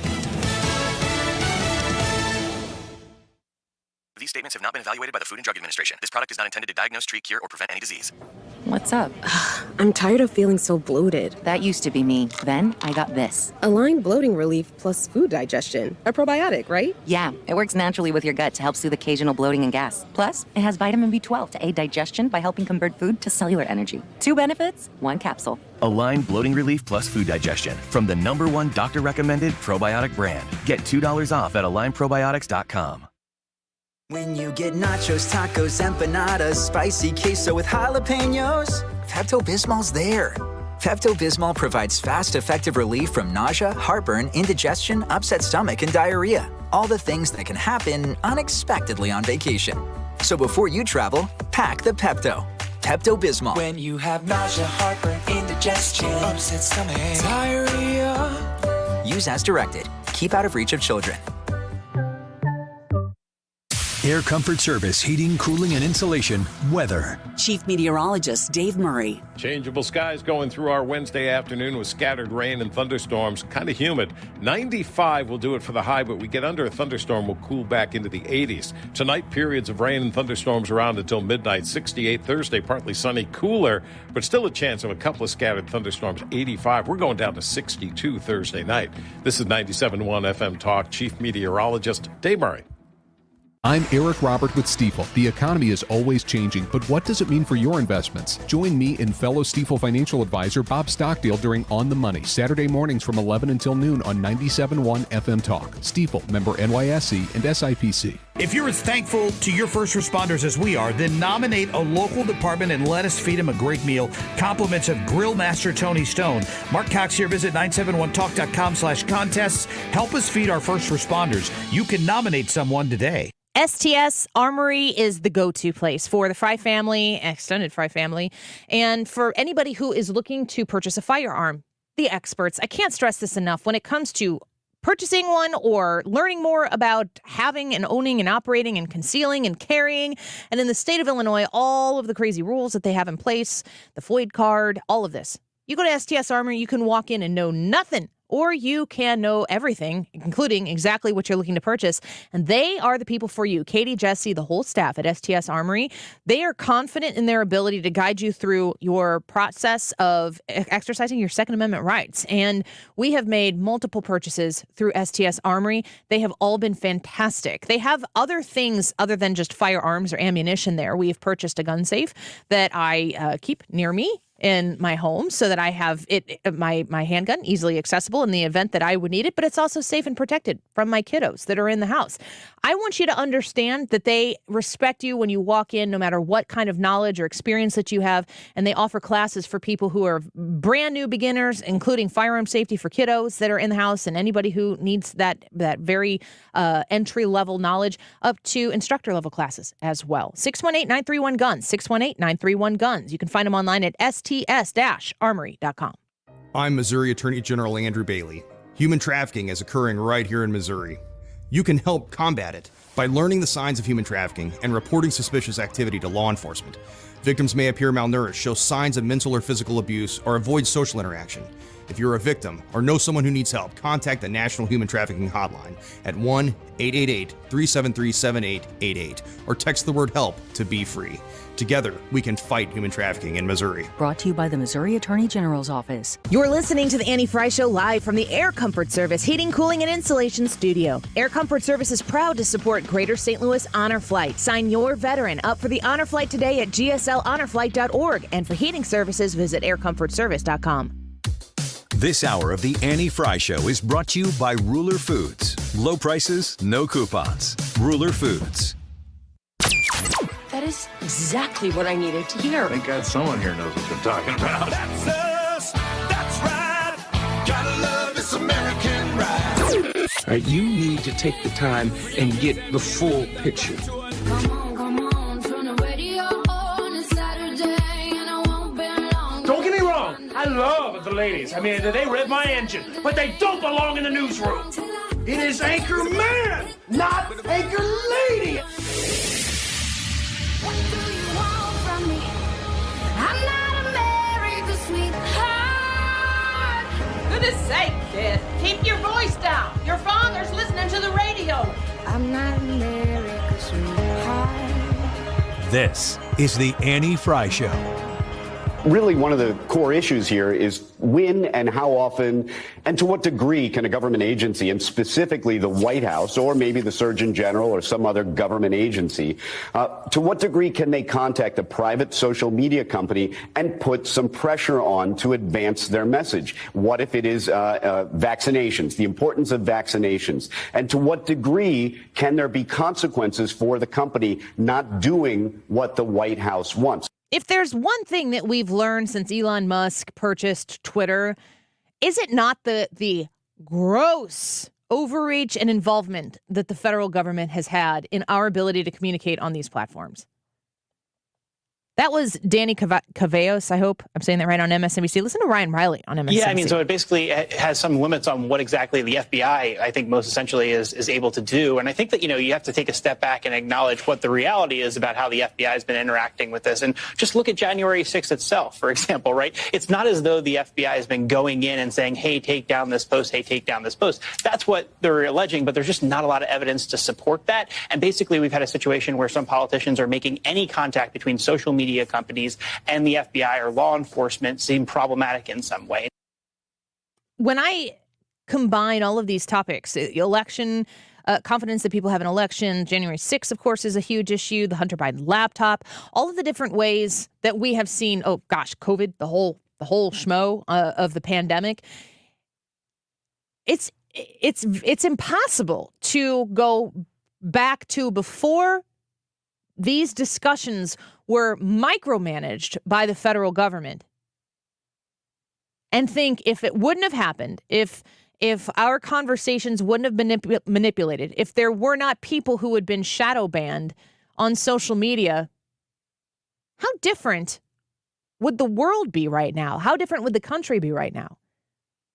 I am 99% sure that the Annie Frey Show Facebook page, since COVID, I used to be so incredibly dedicated to growing the Facebook page. And I worked so hard on it. And there was a point where it just a screeching halt to the point where I don't know that we added any likes or followers. I mean, I'm talking about over a year. We just hovered at this same number and I stopped trying because it was fruitless. I would surmise that you may have liked or followed the Annie Frey Show on Facebook at some point, and you assume that you still do. And if you go check it right now, it's 50-50 that you don't anymore. And what I'm assuming is that over the course of time, we would share, articles from Fox. I shared Fox News articles that would be talking about developments that took place through COVID or vaccines or whatever it might be. I would share an article that was a news report, and it would get noted, the different notes that would be put up on social media platforms. It would get noted, and then once it got noted, our engagement would go, it would just go in the toilet. And it got to the point where I had two choices: stop sharing any of that information or share it and further hurt the page. All of this because there was a federal government infiltration on how we communicate on social media because we were and were not allowed to discuss certain things. Listen, I think we should all be able to boldly espouse whatever we believe to be true and then let communities come together and say, that's the dumbest thing I've ever heard. The federal government took that right away. And, it shouldn't be the footnote. It should be the headline. They were wrong in what they were telling us we weren't allowed to talk about. They were wrong.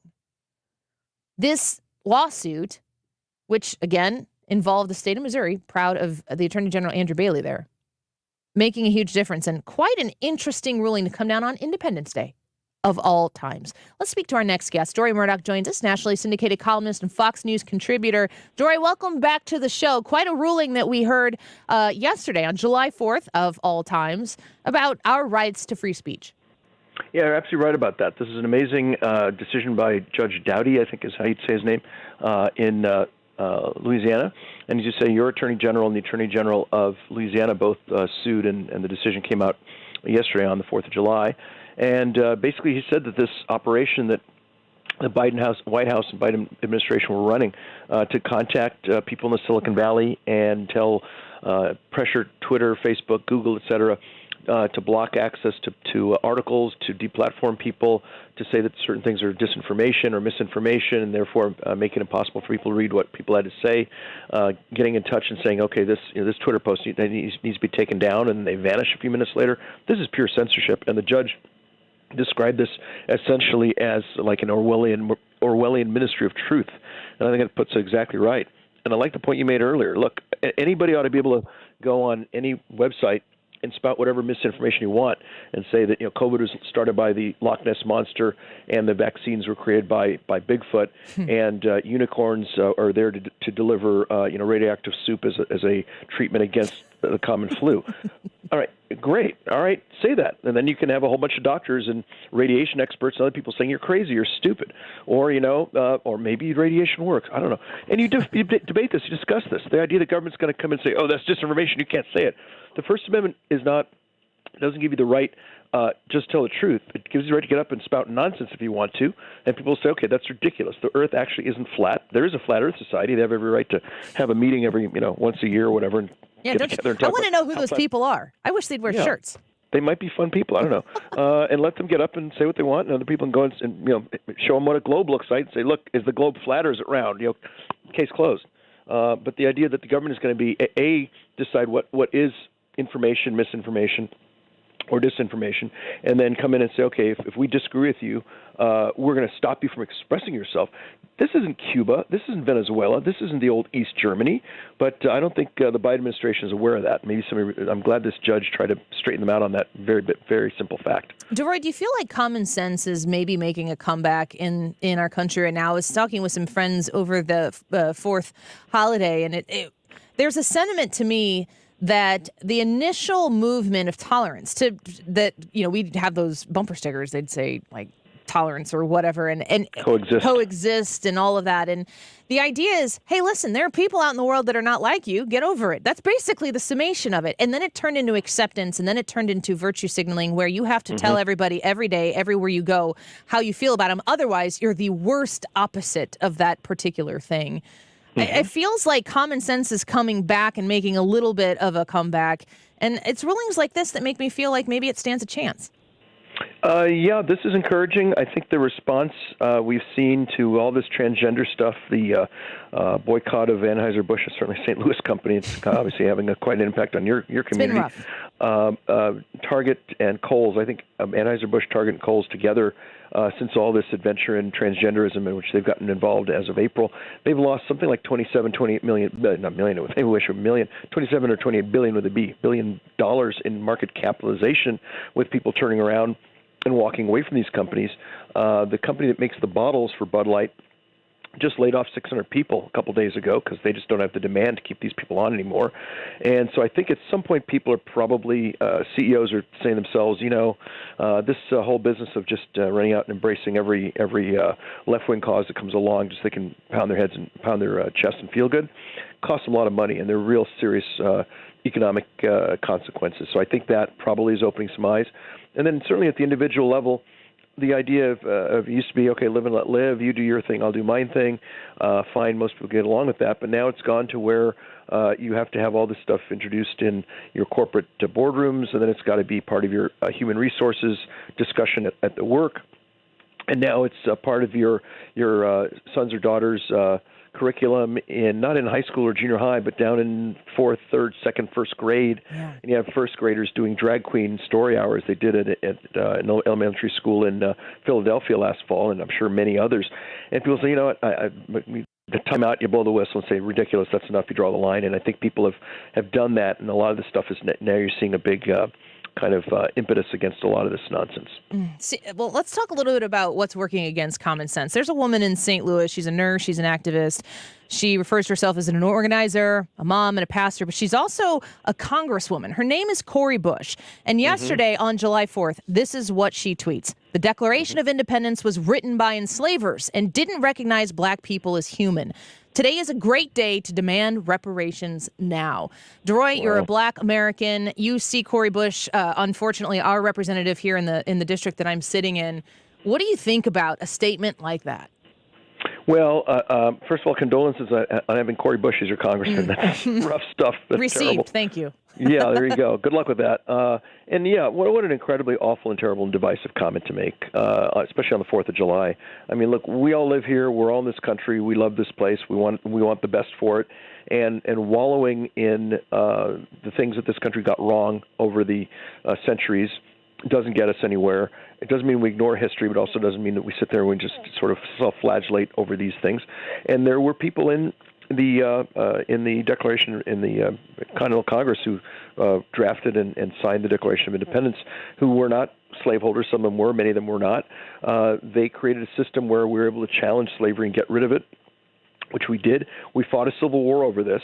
Hundreds of, I think 600,000 people, I believe, were killed in the Civil War, and we put an end to slavery. The slaves were emancipated. The slaves became free, and many of the slaves have prospered. And I don't know if Cori Bush has ancestors who were slaves or not, but assuming they did, she's now in the U.S. House of Representatives as a congresswoman. We had a black president for 8 years. We right now have a black Secretary of Defense. We have a black, or at least mixed race, vice president. We had not one but two black attorneys general, Eric Holder and Loretta Lynch at the Department of Justice. We had Colin Powell and Condoleezza Rice at the State Department as our first two black secretaries of state. So yeah, terrible things happened in the past. We are trying to get over them, and people like Cori Bush don't help by getting out the skillet and knocking us all over the heads over this sort of thing, rather than focusing on the great things that have happened for black people in this country, which are unachievable almost anywhere else, and try to move forward with that notion they're supposed to sit down and sit around and try to tear the country down, especially on the national birthday, which is truly shameful behavior. Well, Deroy, while we're talking about Cori Bush in St. Louis and things that maybe she should be focused on, I'm reading an article here from you on the Daily Caller, and you have a statistic here. The Police Executive Research Forum tracked 19% more retirements, 47% more resignations in 2022 than 2019. And as I was driving into St. Louis today from the state of Illinois, where I live, I noticed there are buildings on the main street in Tucker when you're driving down in downtown St. Louis that are just covered in graffiti. And I noticed today that they've been graffitied over. So now all of these places that have been tagged by people, I don't know whom it is, but the city looks overrun. It is not policed. People get murdered in broad daylight on Tuesday late mornings. And this is what Cori Bush is worried about for her district. What's your advice when it comes to shaping up cities like St. Louis and how we could get them back on track? Yeah, well, in that article, I basically endorsed an idea brought to me by Joe Diamond, who produces a program on WABC Radio here in New York called Cop Talk, and he had brought a very interesting idea, which is that you make police officers exempt from federal taxes, which is something we do for combat troops currently. If you're in combat and wearing the U.S. uniform, you don't have to pay federal income tax. That would be a huge shot in the arm for police officers across the country. They're engaged in essentially the domestic version of national security, if you will, domestic security, if you want to use that term. And, because of the George Floyd riots and the Black Lives Matter, Antifa, the defund the police movement, all these other terrible things, they're as demoralized as they probably ever have been. A lot of them are just terrified that if they do their jobs, they're going to get sued or fired or who knows what else. And a lot of them are retiring early. They're leaving. The police department numbers are falling dramatically in a lot of places. And guess what happens when you do that? Crime shoots up, and we're having an explosion of crime in this country right now. So I think simply saying to officers, all right, if you're a cop, you can pay your state tax, pay your local tax, you're free of federal tax. And I'd like to see Donald J. Trump run on that idea, which I think a lot of people would embrace. I think that would be a really fantastic idea, and our love and support always to the St. Louis Police Department here. They have a really, really tough job and don't seem to be getting much support from the likes of Cori Bush, who wants to defund them. It's really, there you go. It's really unreal. Deroy, happy 4th. Appreciate your time today. Yep. Thank you so much. Good. Okay. Good talking to you. You as well. Bye-bye. Next week, we'll get back to Deroy Murdock. But when we come back, Joe Concha, I know that this has come as a shock to a lot of people, but the Biden White House, there was cocaine in it. Oh, and a Hunter Biden in it. Probably. Maybe at the same time. Maybe not. We don't know the details. Joe Concha, who wrote the book on Joe Biden. It's called Come On, Man. The Truth About Joe Biden's Horrible, Terrible, No Good, Very Bad Presidency. When we return, what's he think about this? Where did the cocaine come from? Does it even matter in today's list of headlines that we could cover on a daily basis? Joe Concha on The Annie Frey Show when we come back. You're listening to The Annie Frey Show on St. Louis's home for conservative talk. Find the podcast, on-demand audio, and more at 971talk.com/Annie.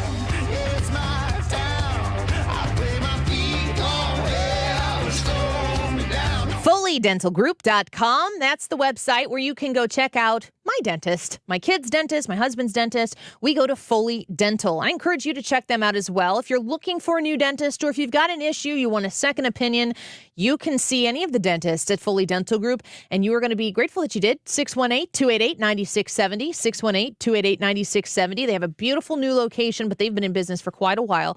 They provide expert-level dental care, which looks at your whole health. Do you have sleeping problems? Are you afraid that maybe you need a CPAP, but you've kind of been avoiding the issue? When you go talk to Foley Dental Group about the potential of having sleep-disordered breathing, they are going to be able to help you diagnose that and solve this problem. 80% of adults with moderate or severe sleep apnea go undiagnosed, and 90% of children with sleep-disordered breathing symptoms go undiagnosed. I've had my daughter recently treated for this, and it has been proving fruitful quickly, even though they say it could take a couple months for it to set in. I trust Foley Dental Group with the care of my children, with the care of my own mouth, and I would encourage you to check them out if you are in the market for a new dentist. 618-288-9670. You can find them online at FoleyDentalGroup.com. For a hole in your roof or a whole new roof, Frederick Roofing. Over 90 90,000 satisfied customers since 1929. Frederick Roofing, 314-645-2000. St. Louis physician Dr. Abicki created Neovitin 15 years ago to help support his own nutrition when he needed it most. Since then, Neovitin has helped thousands of people support their daily nutrition with sensible doses of vitamins, minerals, antioxidants, and Dr. Abicki's proprietary blend. If you're ready to join many St. Louisans in supporting their nutrition, give Neovitin a try. You can find Neovitin at your local Schnucks, Dierbergs, and online at neovitin.com. Selling your home? Every situation is unique. Find the best options that are right for you from the real estate team who offer more options. My friends Mark and Neil Gelman of eXp Realty. Check out the only agents I trust. Go to thegelmanteam.com. That's thegelmanteam.com. We expect our information in real time. U.S. Med carries continuous glucose monitors, which provide real-time readings of blood glucose levels. U.S. Med is an approved provider for Medicare and over 500 private insurers. So call 800-730-8405 today for a free insurance and Medicare benefits check. As easy as, that's 800-730-8405. I didn't ask to be thrown in the streets with nowhere to go, but I did ask for help, and Covenant House was there for me. 1 in 10 young adults will experience a form of homelessness this year. For these kids who didn't ask to be put in this unthinkable situation, Covenant House is there, providing hot meals, a safe place to sleep, medical care, and love. They just really genuinely just wanted to help me succeed, and I'm succeeding. To learn more, go to safeplacetosleep.org today. You're listening to the Annie Frey Show live from the Air Comfort Service Heating, Cooling, and Insulation Studio. Air Comfort Service is hiring licensed journeymen. Don't have a journeyman license? Air Comfort Service will help you get it. Get guaranteed hours year-round and more. Apply online at aircomfortservice.com. The Mark Reardon Show. On Wednesday afternoon, did you know that smoke from the Canadian wildfires is actually racist? Dave Strom from hotair.com will explain. Weekdays from 3 to 6. St. Louis's home for conservative talk.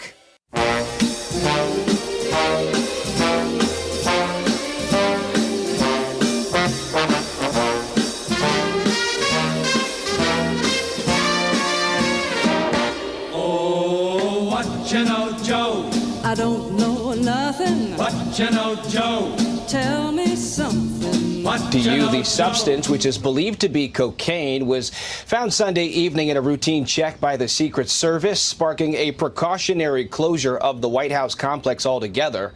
D.C. Fire was called to investigate and quickly determined the item to be non-hazardous and performed preliminary field tests, which tested positive for cocaine. The president and his family were not home at the time, having left for Camp David on Friday and came back here to the White House yesterday. Oh, what you know, Joe? Joe Concha, columnist at The Messenger. Welcome back to the show, Joe Concha. We're all shocked that Hunter Biden and cocaine were in the same place at the same time, or at least we assume. What do you think about this story? Is it really newsworthy? Annie, you're not supposed to speculate that it could belong to Hunter Biden. Well, they speculate all the time. That in some areas of cable. Yeah, right. I mean, that's the thing. Like, how do you even bring it up that it belongs to Hunter Biden? I don't know.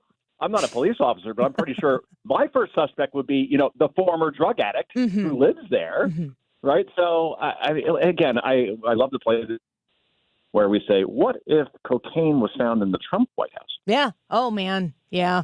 I mean, Donald Trump Jr. Jokes you're going to hear. Yes. Less than $1 billion. Yes. So, I mean, is it newsworthy? Of course it is. And here's the thing. If this was found in a public area, which is what they're reporting now, then there are these things called cameras. It's the White House.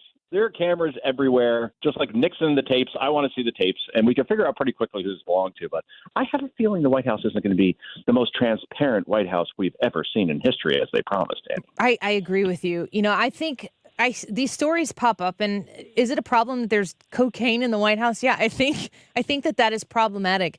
But there are also a lot of other huge issues that we need to be concerned about regarding Hunter Biden and Joe Biden together. Really big issues that affect the American taxpayer and voter. And these stories keep bubbling up, and I just can't help but feel distracted. Well, here's the thing.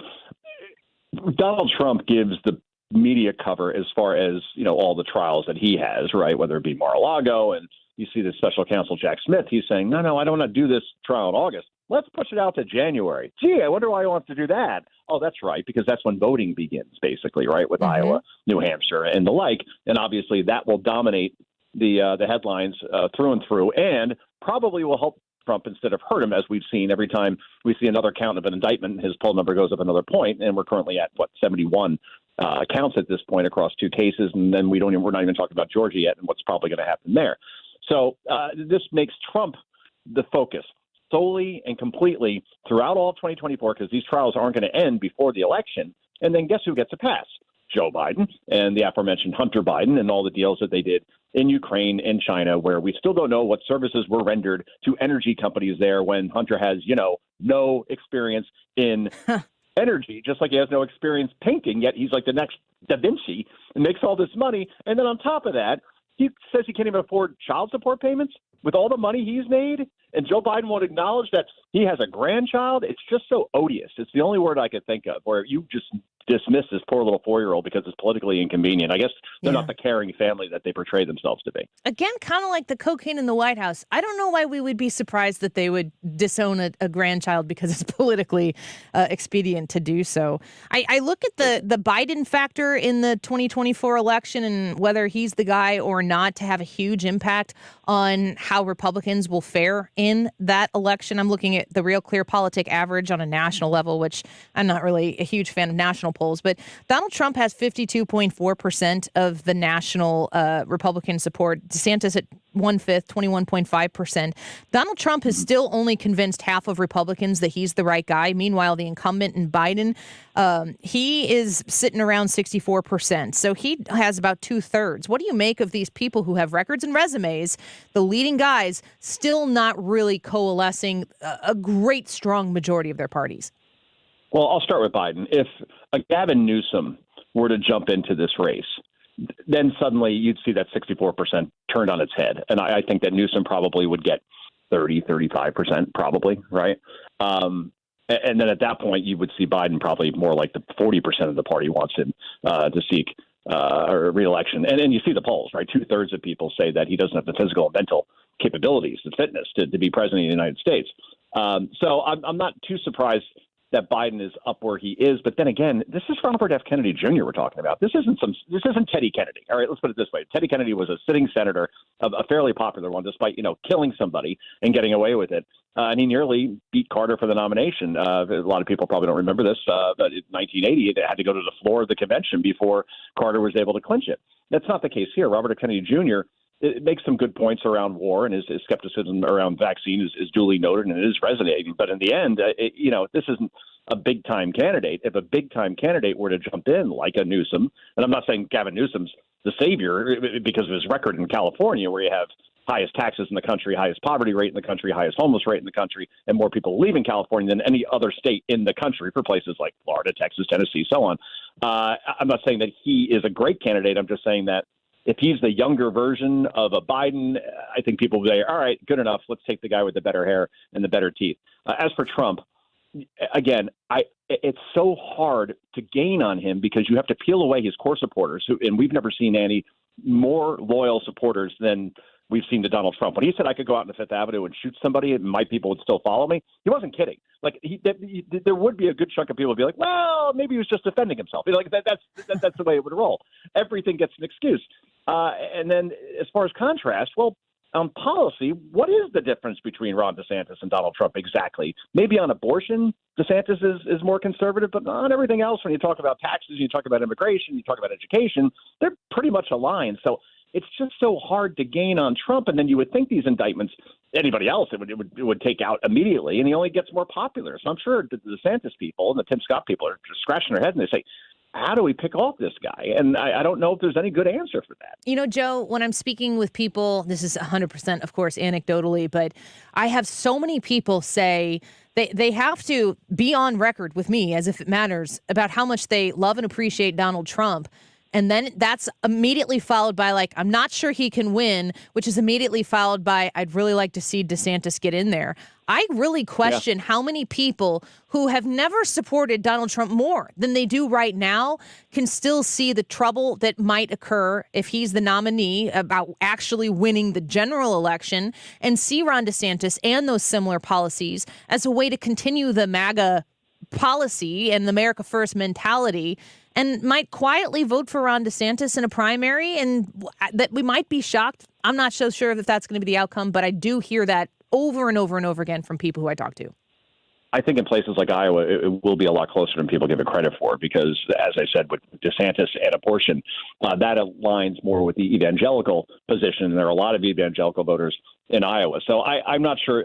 I don't like looking at the national polls either. I like going state to state, and Trump does have a sizable lead in Iowa, but I don't think it is as big. I think you're right. When I talk to people, also anecdotally, it's the same conversation. Like, I love what Trump did, and he really got screwed over, and all that is true, but I don't think he could win. And I remember there's this focus group, New York Times. They do it with 10 Joe Biden voters from 2020. And they asked them, they said, do you think Joe Biden's a strong leader? And all 10 answer no. Do you want him to run again in 2024? All 10 answer no. Are you comfortable with him being president in a second term as he approaches age 85? All 10 answer no. Then they ask, who are you voting for in 2024? Biden. Oh, my gosh. Wait.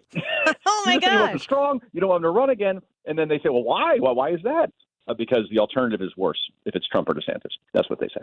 It's not encouraging, and it makes me wonder if that silent vote is out there. Do you think that Joe Biden and his? It's very sad to see. I know you've written a book called "Come On, Man," and it's all about Joe Biden's terrible presidency. When you see him stumbling physically, stumbling over his words, forgetting words, telling world leaders that he sold state secrets. I mean, you can't even make this stuff up. Do you feel bad for the guy at all? Is there humanity that you see playing out here on the world stage that makes you feel a little bummed about the whole situation? Feel bad for Joe Biden? Yeah. No. His wife and whoever he listens to should tell him not to run, because obviously he does not have the fortitude to do this job. You see his schedule on a daily basis. It's like it's the absentee president, or at best the part-time president. And clearly he's not the person he used to be. Go back and watch like the 2012 vice presidential debate sometime. And we're talking just like 10 years ago. He was obnoxious, but he was sharp with Paul Ryan. And a lot of people thought he won that debate. I don't see that happening anymore. So no, I can't feel bad for him, because his behavior affects me, right? In terms of the way he governs, then the inflation's still way too high for my taste, still 3 times as high as it was before Trump left office. Education, we're still seeing test scores 30-year low as far as ACT test scores. You see the crime that happened over this weekend in places like Philadelphia, and we accept that as the new normal? Yeah. Sorry, I can't feel sorry for someone like this, because he's not doing his job. So get out, and then at least I can't even support Newsom either. I don't care how young he is and how good his hair looks. I mean, is there a decent Democrat out there that could just bring the country back to the middle? And I don't know how they answer that question, because I think the party's so far gone, so far left, that any moderate candidate that does try to run, they're going to, the floor's going to be wiped with them on social media from the powers of like AOC and so on, who's an idiot, by the way. Let me get this off my chest, by the way. Yeah, I wrote let about it flow. The Messenger. She keeps advocating that the president should have absolute power and Congress should be bypassed when it comes to student loans. That's literally her job. She's saying, we're irrelevant. It's okay, Mr. President. You could act like an authoritarian, and you could just completely turn the Constitution over on its head, and you could forgive billions upon billions of dollars of student loans without going through us. We totally agree with that. How could a member of Congress say that? They're basically saying we're irrelevant at this point. Yeah, and then she said she's going to subpoenas to John Roberts, the Chief Justice. Subpoena what? It's a decision. That's you got to live with it. Elections have consequences, baby. Yeah, it's as if she doesn't understand her role there, and maybe she in fact doesn't, Joe. We appreciate you being on here with us and look forward to your conversations here on 97.1 anytime you got time. So thanks for being here. We appreciate you. Thanks, Annie. Sorry to ramble. No, at any time. That's why we have you. Joe Concha, political columnist at The Messenger, Fox News contributor, on Twitter at Joe Concha TV. Go follow him. Tell him hi. Thanks for coming on the Annie Frey Show. He's so incredibly right, though. The if you stack up the Biden people who supported Biden and what you see and what I see, they see it too, and they still prefer it over Donald Trump. I don't know that if you put Ron DeSantis in that equation that would really even change their minds. I don't know if it were DeSantis instead of Donald Trump, that people like that who could see all of those things would say, no, Ron DeSantis is a viable option or a palatable option. I'm not 100% sure, but Donald Trump needs he literally has taken everything that he is and exists, and he's created a caricature of himself in that one word, like Madonna or Cher. There's Trump. And everybody knows what that means. It's quite a feat on his own part, I might add. We're going to take a quick break. When we come back, Congressman Mike Bost is going to be with us. We're excited to talk to him about an event that he has tomorrow in his district that you can attend for veterans. So stick around. Congressman Bost on the Annie Frey Show when we come back. I need school and I don't know. The Annie Frey Show is streaming online. Watch us live on YouTube and subscribe. Let me go. Couldn't even see a movie show. So what you know? Air Comfort Service is there to keep you in your comfort zone 12 months out of the year. Yeah, that includes July when it is hot outside, man. We have had some hot and steamy days. If your air conditioner isn't doing what it's supposed to, you need Air Comfort Service, and you can trust Air Comfort Service. 314-513-0091 is the number to call if you are in need of a little bit of boost in your air conditioning unit or maybe a replacement. I've had to do it myself. And Air Comfort Service, they are the people I call and trust to do the work that needs to be done in my home and to do it correctly the first time. You can reach out to them, like I said, and talk to them about their Carrier Cool Cash rebates that have been extended through July 31st. Don't wait to schedule your free estimate right now.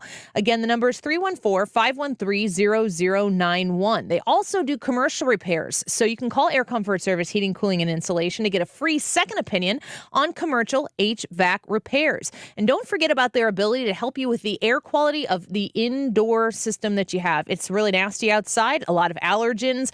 You can make sure that you purify your home from those allergy symptoms that you might experience with pet dander, bacteria, viruses, odors, and more with an air quality purifier inside your home from Air Comfort Service. 314-513-0091. Call or check them out online at aircomfortservice.com. You need a home or commercial security system you can rely on, one that lets you know that the kids got home from school safely, alerts you to an emergency in your home or business, monitors your front porch, and can even manage your thermostat and lights. Reliant Security can do all of that and more. Hi, I'm Dave with Reliant Security, and we're based right here in St. Louis. When you need us, I'll take your call. I've worked for the big box security guys, and I wanted to do things differently, the right way. To protect your home, family, and business, you can rely on us. Visit us at secure-reliant.com. Focus Marine Foundation is helping heroes transition from military to civilian life. 97.1 FM Talk is helping Focus Marine Foundation fulfill that mission through our Conservatives Care initiative. Learn more at 971talk.com/care. If you're thinking about selling your St. Louis area home, you might be overwhelmed by the process, especially in this market. Mark Cox here. I strongly recommend you call and spend 5 minutes getting to know Gloria Liu with Your Home Sold Guaranteed Realty. Gloria understands you have questions and that selling your home can be stressful. She has mastered the home selling process with her Guaranteed Sold program. It simply states Gloria will sell your home at your agreed to price and time frame, or Gloria will buy it. So what's her secret? Gloria already has the buyers. The fact is your home may already be sold. Let Gloria show you how she nets her home sellers more money and how she sells faster on average. Need more proof? Check out Gloria's 5-star reviews and get moving. Call Gloria Liu today at 314-325-6888. That's 314-325-6888, or visit GloriaHasTheBuyers.com. Conditions apply. Gloria and the seller must agree on price and possession date. Illinois State Rep Mike Bost coming up in just a minute here on the Annie Frey Show, so stick around for that. Today's YouTube live chat poll: will you trust the outcome of the 2024 election, yes or no? Vote in the Annie Frey Show YouTube live chat poll. The time right now, 1:42. This time check is sponsored by Jerry Kelly Heating and Air Conditioning. It's time for a $98 AC tune-up. St. Louis's home for conservative talk. Awesome. That's what I'm talking about. 97.1 FM Talk. I look forward to hearing the station all day. Everyone is welcome.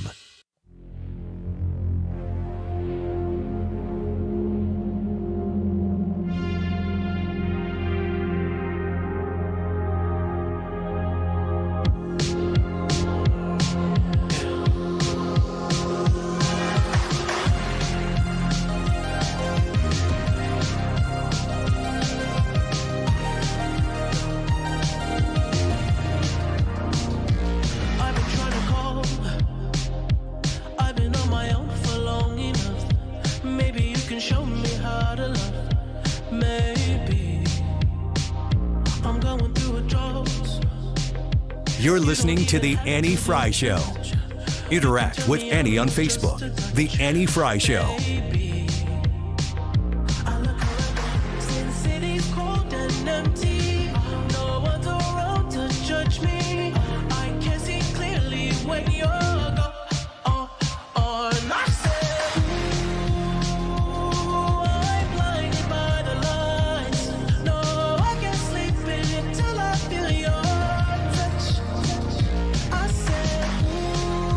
Look, if Trump wins, which I do not believe will happen, let me just quickly say that. If in some scenario that were to happen, it would be the end of democracy in the United States. It would be the end of Ukraine. It would become he will pull us out of NATO if he wins again. Just like he pulled us out of the Iran deal, he pulled us out of the Paris Accords, he will pull us out of NATO. It's always interesting to hear people say if the other party wins, it will end democracy, so you can only vote for one party. It's kind of a head scratcher, isn't it?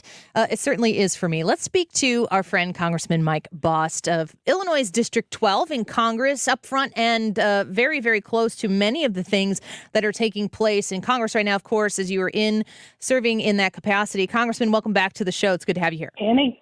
Annie, thanks for having me on. Hillary Clinton says if Trump wins, it'll be the end of democracy in the United States. And I'm seeing a very slim but yet majority of Republicans in the House who are really showing us the best example of what our republic democracy looks like, because people are represented now in differing ways, and it kind of brings everything to a screeching halt.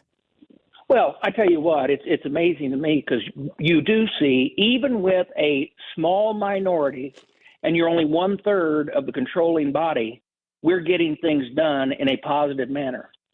We got some, even though I didn't vote for the debt ceiling, there was a lot of good negotiations went on. There were many good things we got, including work programs for the SNAP program, things that at the time when we need people to get back to work. There's just a list of things that go on and on. I think it was funny also to make just a comment that Hillary said that President Trump pulled us out of NATO. That's not what he did. No, he said, you all need to pay your fair share because we're paying more than ours. Mm-hmm. And guess what? I just visited NATO last week. And guess what's happening with our allies in NATO? They're paying their fair share, and they hadn't done it for years. So where are we losing with that? You know, I'm really amazed because, like I've said so many times before, President Trump got a lot of things done, even while being attacked the entire time. And so, you know, I'm like I said, I've endorsed him early on. I hope he comes back, and I hope if it's not him, whoever the Republican is, by golly, we can move and we can show that we can actually govern. The frustration that you can see with everything that's happened with the Biden administration. But Hillary has touted that same rhetoric since she was the first lady. Yeah. It's always very fear-inducing. It's always very emotionally based. And I think that America right now has a really important question. 489 days from the general election, I should say, in November of 2024. The questions that people have to answer are much bigger than just what feelings are going to be induced by who wins and who loses. I would think that this election coming up, there's a ton at stake, and especially keeping that House majority of Republicans is central to it. It is priority number one. We are the brakes to what would be the crazies of the Democrat Party, and like I said, and the crazies run the Democrat Party. So we, as a governing majority in the House, we hope we pick up the Senate. We hope we pick up the presidency, but the House has been the brakes from the crazy radical ideas that could have been advanced, and so we're so thankful that they are not being advanced. Yeah, well, I'm grateful for that slim Republican majority in the House and hope to expand it in 2024. And it's going to require people like you, Congressman, listening to voters and not all the noise that's out there from the media, from social media, so on and so forth. You are hosting an event I want to give you an opportunity to talk a little bit about in Belleville tomorrow. And you're going to be you're working with Concerned Veterans for America. This is a key issue for you and your representation in Washington, D.C. Right. I'm chairman of the VA committee, so we've done things like this around the nation for other members and things like this. I did them at home before, but now as the VA chair, Let me tell you that it'll be at Belleville BFW, which is right outside of Scott Air Force Base. The doors are going to open at 4:30. It's free and open to the public. Food and drinks will be served. I encourage all of our Southern Illinois veterans and their families to come and join us. And, a whole lot of it is talking about those issues that truly affect our veterans. Right now, we've got to be making sure that we hold this VA accountable, because what's happened is that the VA, even though we have oversight, the last 3 years, they feel like if you criticize them, you're criticizing the Biden 2 years, and they were criticizing the Biden administration. You're not. You're actually going after and trying to make sure that the veterans receive the services they need when they need them on time, and not protecting bureaucracy, but protecting our veterans and getting them what they deserve. Right now, we're really, really right in the middle of everything. One thing I just passed was, or not passed, but I've dropped in the hopper and we're working on, and that is strengthening VA's authority to quickly and fairly discipline bad employees. Trump had something like this in place, and Biden got rid of it. Well, look, this had nothing to do with Trump. It had to do with the fact that we need to make sure that if an employee is bad, whether it is a frontline employee or a mid-level employee or in the administration, we need to be able to get rid of bad actors and keep good ones, and because that's what the veterans deserve. So we're working on that. We're working on the medical records program that has been so messed up during this last administration, or during this administration, and then the implementation of the PACT Act, which deals with our toxic exposed veterans from 9/11. We passed that last year. This is making sure that that they're taken care of on the medical side while they're still waiting on their ratings and everything like that, so that we don't fall down like we did with Agent Orange and Blue Water Navy veterans. And then also working with the DOD. Because one thing is the TAP program, that's the Transition for Veterans program, and basically it allows for veterans to be trained or taught and or set through classes that say, okay, this is what's available for you when you get out, so that we can also know that we can deal with their mental health that way. So we're doing a lot of things, and we're going to have a good time, I think, over there, and hopefully very informative for our veterans. Yeah, it's so important, and it's an issue that doesn't get talked about nearly as much as it deserves. You said a phrase there that you want to make sure that these veterans receive the services that they need when they need them. And Congressman Bost, I hear a lot of conversations right now in the state of Illinois about making sure that the immigrants who are coming here, who have crossed the border illegally, who are maybe seeking asylum, they're getting on buses, they're being shipped to the state of Illinois. Illinois has historically opened them with or welcomed them with open arms.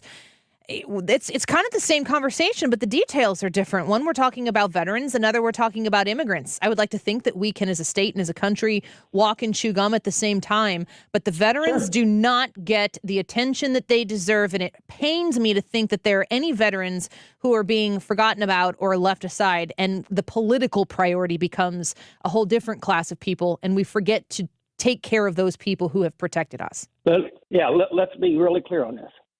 Veterans deserve what they deserve because they serve this nation to make sure the freedoms that we celebrated yesterday are held to, that our liberty is held to. And they served, and when they receive these benefits, it's because while serving, certain things have happened to their body in protection of this nation, and it is our job, I believe, to try to make them as whole as possible. Now, when you talk about the other, look, if they came here legally, that's one thing. But if the first thing you do is come across, you're not protecting our freedoms, you're invading a country that says we have a rule of law. And the first thing you did was disobey the law to get here. I don't deprive anybody of wanting to pursue the American dream, but there are pathways here legally. And we have to, this still boils down to, you and I had this conversation after I came back from the border last time. Look, I'm for anyone coming here legally, and then to all of a sudden, and you know what? Chicago, thus Illinois, because the voting state legislature that is from there has said, okay, if you're here and you're illegal or whatever, we're going to provide all these services for you. But it's even starting to break them now. Well, how do you think that the border states have felt for quite some time? Because they woke up to this early. We need to wake up and understand that just because we secure our border doesn't mean we hate people. It means we have a secure border in our nation. It doesn't mean we don't allow for legal immigration. it means that illegal immigration must be stopped because of all the problems: sex trafficking, human trafficking, drug running, gang-related things. All of these things can only be stopped if we can control the border. Yeah. And the separate issues of border security and immigration, our immigration system seems to need quite a lot of work. And a lot of times it seems to me like the left prioritizes this idea of immigration and denies the conversation that needs to take place on border security. And sometimes I feel like the right emphasizes the conversation about border security and doesn't engage in the conversation of our immigration system. It's going to be a very, very tall order for a Republican president if they were to get in there, and a bipartisan divided Congress to tackle this issue. But it has to happen. Right. We cannot sustain this the way it is right now. But Annie, let's look at our history. You've got to remember how long this has been going on. Ronald Reagan knew that we had a tremendous amount of illegal immigrants here in this nation, and it was because our southern border was not controlled. He sat down with Tip O'Neill, and Tip O'Neill said, "You give us amnesty for these illegals that are here now, and I'll make sure in the budget there's money to provide a border fence and or a border wall." Ronald Reagan agreed. He agreed. They gave amnesty, and then Tip did never put the money in. And then here we are in this situation again. Yeah. Folks, this isn't a new problem, but it is a growing problem every day. I can't emphasize enough how we are going to have a very adult, grown-up conversation about this. And I had a conversation with Jim Carafano a little bit earlier this week, and he said this is still about right and wrong. It's not about compromise, but the message has to be discussed, and people have to understand how strong the border concern is. And at the same time, putting a spotlight back on what you're doing tomorrow in Belleville at the VFW there, emphasizing the other people in this country that need taxpayer-focused attention, those veterans, to me, at the top of the list. Exactly. Well, I've always felt that way. Congressman Boss, thank you for the time. We will share that information of your event and hope people go and check it out. You're welcome. Bye-bye. Congressman Boss, District 12 in Illinois, and grateful to have him on to talk about that. Brad, real quick before we go to a break, veterans, I'm ashamed of it. I'm ashamed of myself for not putting a brighter spotlight on what needs to be attended to in this country about veterans. Yeah, it's interesting because like my church family is mostly active duty and veterans. My father-in-law is a veteran, and I sit here and we don't put enough of a spotlight on there, and we don't really understand what they're going through at the VA, and it's really quite sad. Well, it's one of the reasons why we wanted to talk about that. It is tomorrow from 5 p.m. to 6:30 p.m. at the Scott Air Force Base VFW in Belleville, and it's being put together by Concerned Veterans for America. Congressman Boss will be there as well. Attend it, if you will, and let me know how it went if you do. Stick around. More Annie Frey Show. When we come back, don't go away. Hi, this is Thomas Helbig with the Retirement Advisory Group. Hi, I'm Bob Kershaw, Tom's nephew. As a family business, we are committed to protecting your retirement, whether you're nearing retirement or already retired. What if it were possible to protect you from market downturns without having to make an emotional decision to buy or sell? What if you could take advantage of a strategy that would automatically take you out of harm's way during the bad years and position you for the growth opportunity during the good years? The secret is in linking safely to the market without putting your principal at risk. By linking to the market instead of owning the market, you can participate safely on autopilot and lock in your gains without creating a taxable event. Go online at retirementkey.com for a no-obligation retirement review.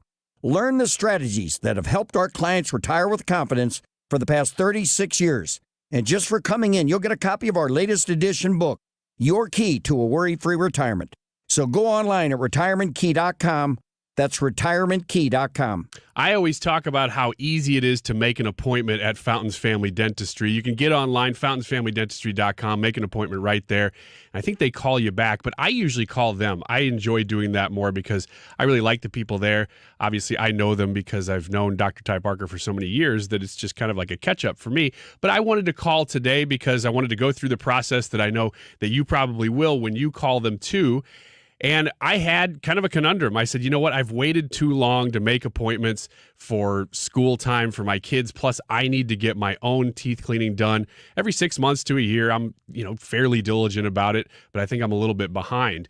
And they worked it out. They said, well, we're booking well into November now, but if you want to try to break these appointments up with the kids and stuff, and they worked with my schedule because I said, look, I'm not off till 3. That's the way it is.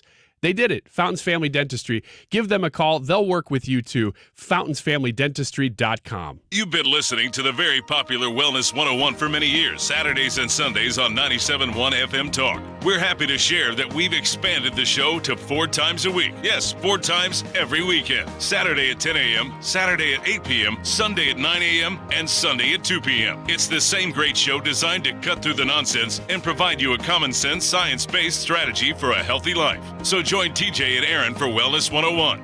Now 4 times a week on 97.1 FM Talk. Your company's security and privacy may be on the line every time you send an email. Mark Cox here from my friends at River City Internet Group and myemailservice.com. They are a locally owned and operated email provider with their own facilities, their own servers, their own data center for your security. Talk to them today. They will help you migrate your email along with your IT department to make sure you have the best deal and possibly save thousands of dollars.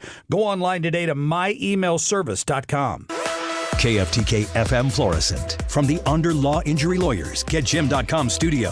97.1 FM Talk. Always live on the free Odyssey app.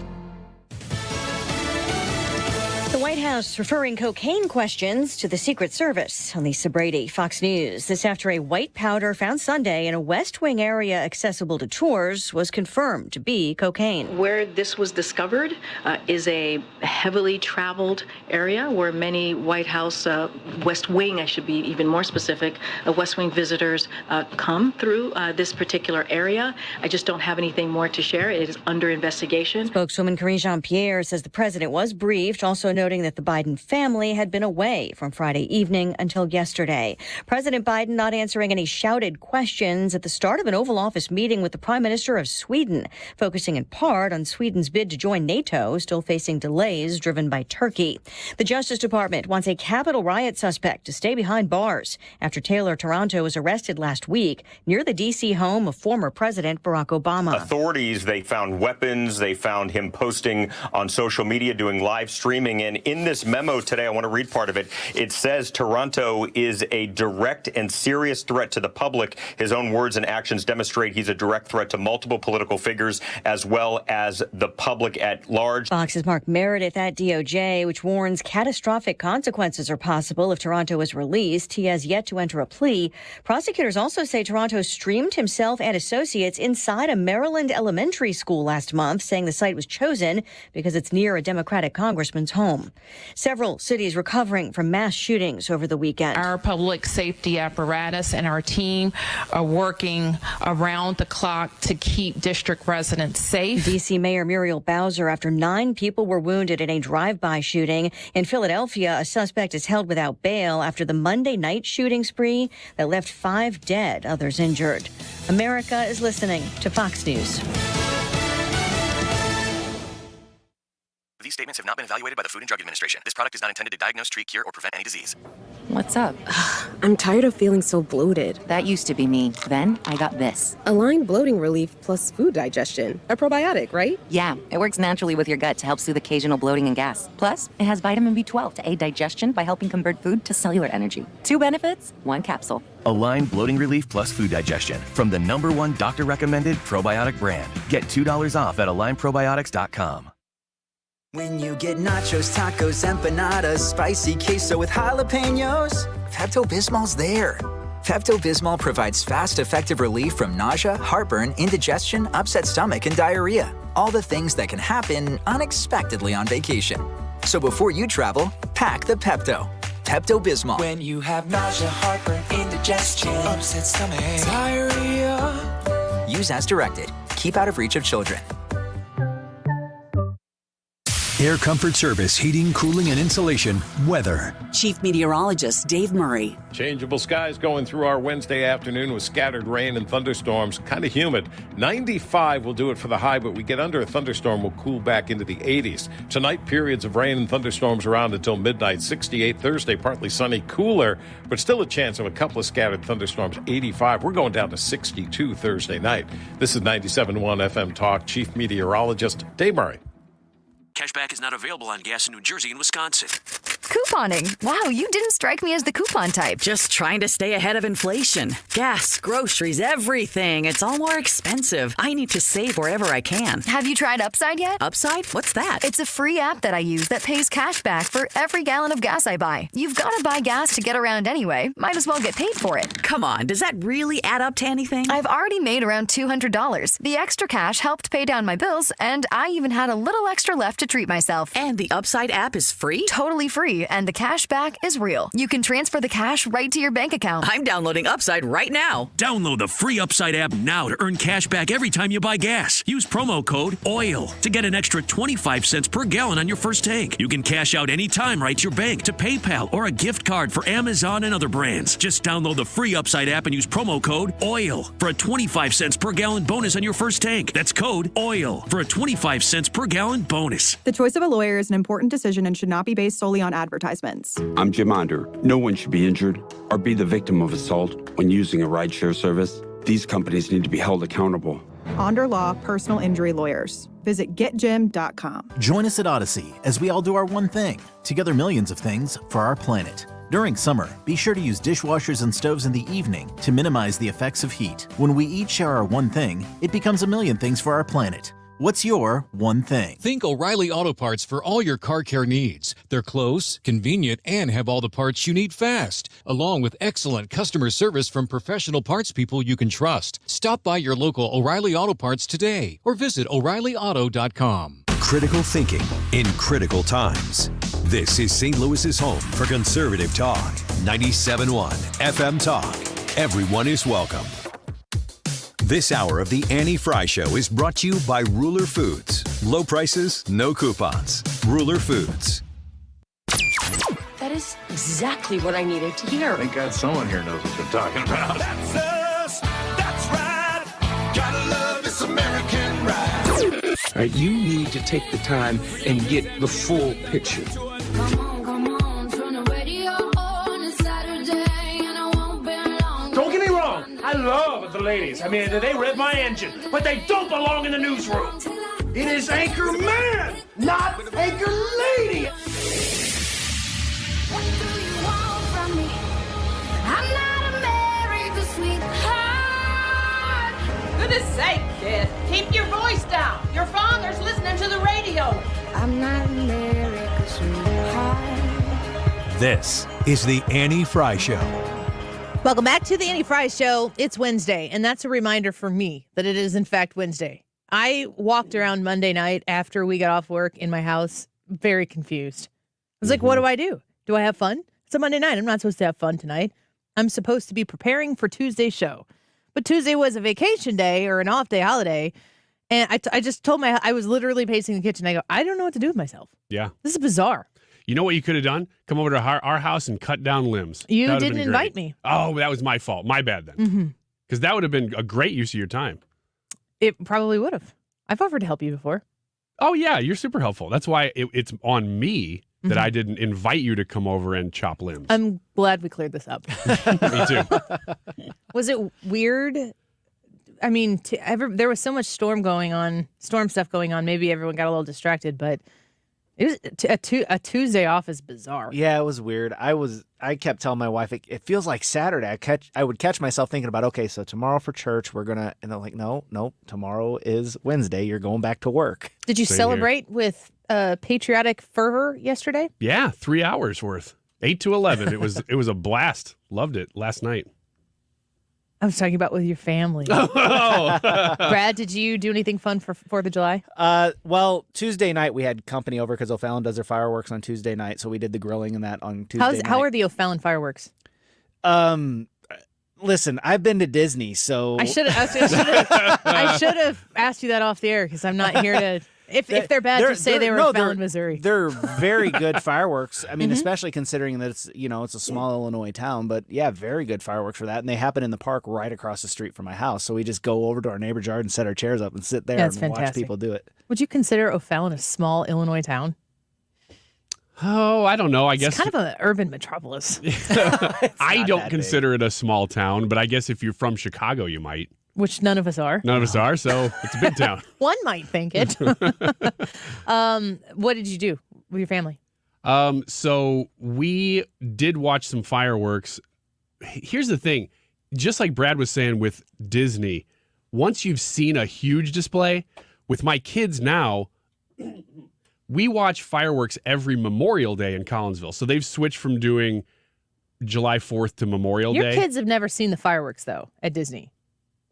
I don't know that we've walked around while they were happening, but we didn't sit and watch them. You indicated when we went in May as a show that this was your first full experience it's all of being there for the fireworks show, and that particular one was in front of you. Yeah, and that is very true. But even comparatively, the Memorial Day fireworks that Collinsville's doing now are really impressive. Where are they located? Down kind of like back behind where the Collinsville Water Park would be, like in the horseradish fields down there. So off like down past 157 by 255. Yeah, like where bandanas and all that stuff down there.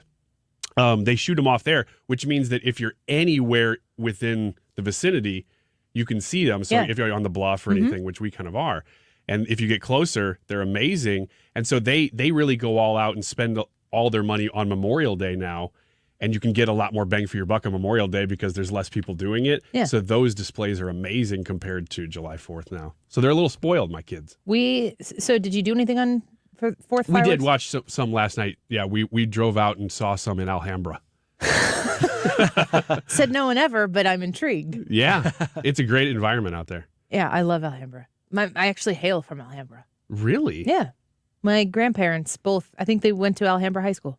I said Mom, you text me and if I'm like wrong. maybe 100 people ever. Yeah, but we are all family. Yeah. No, Alhambra is.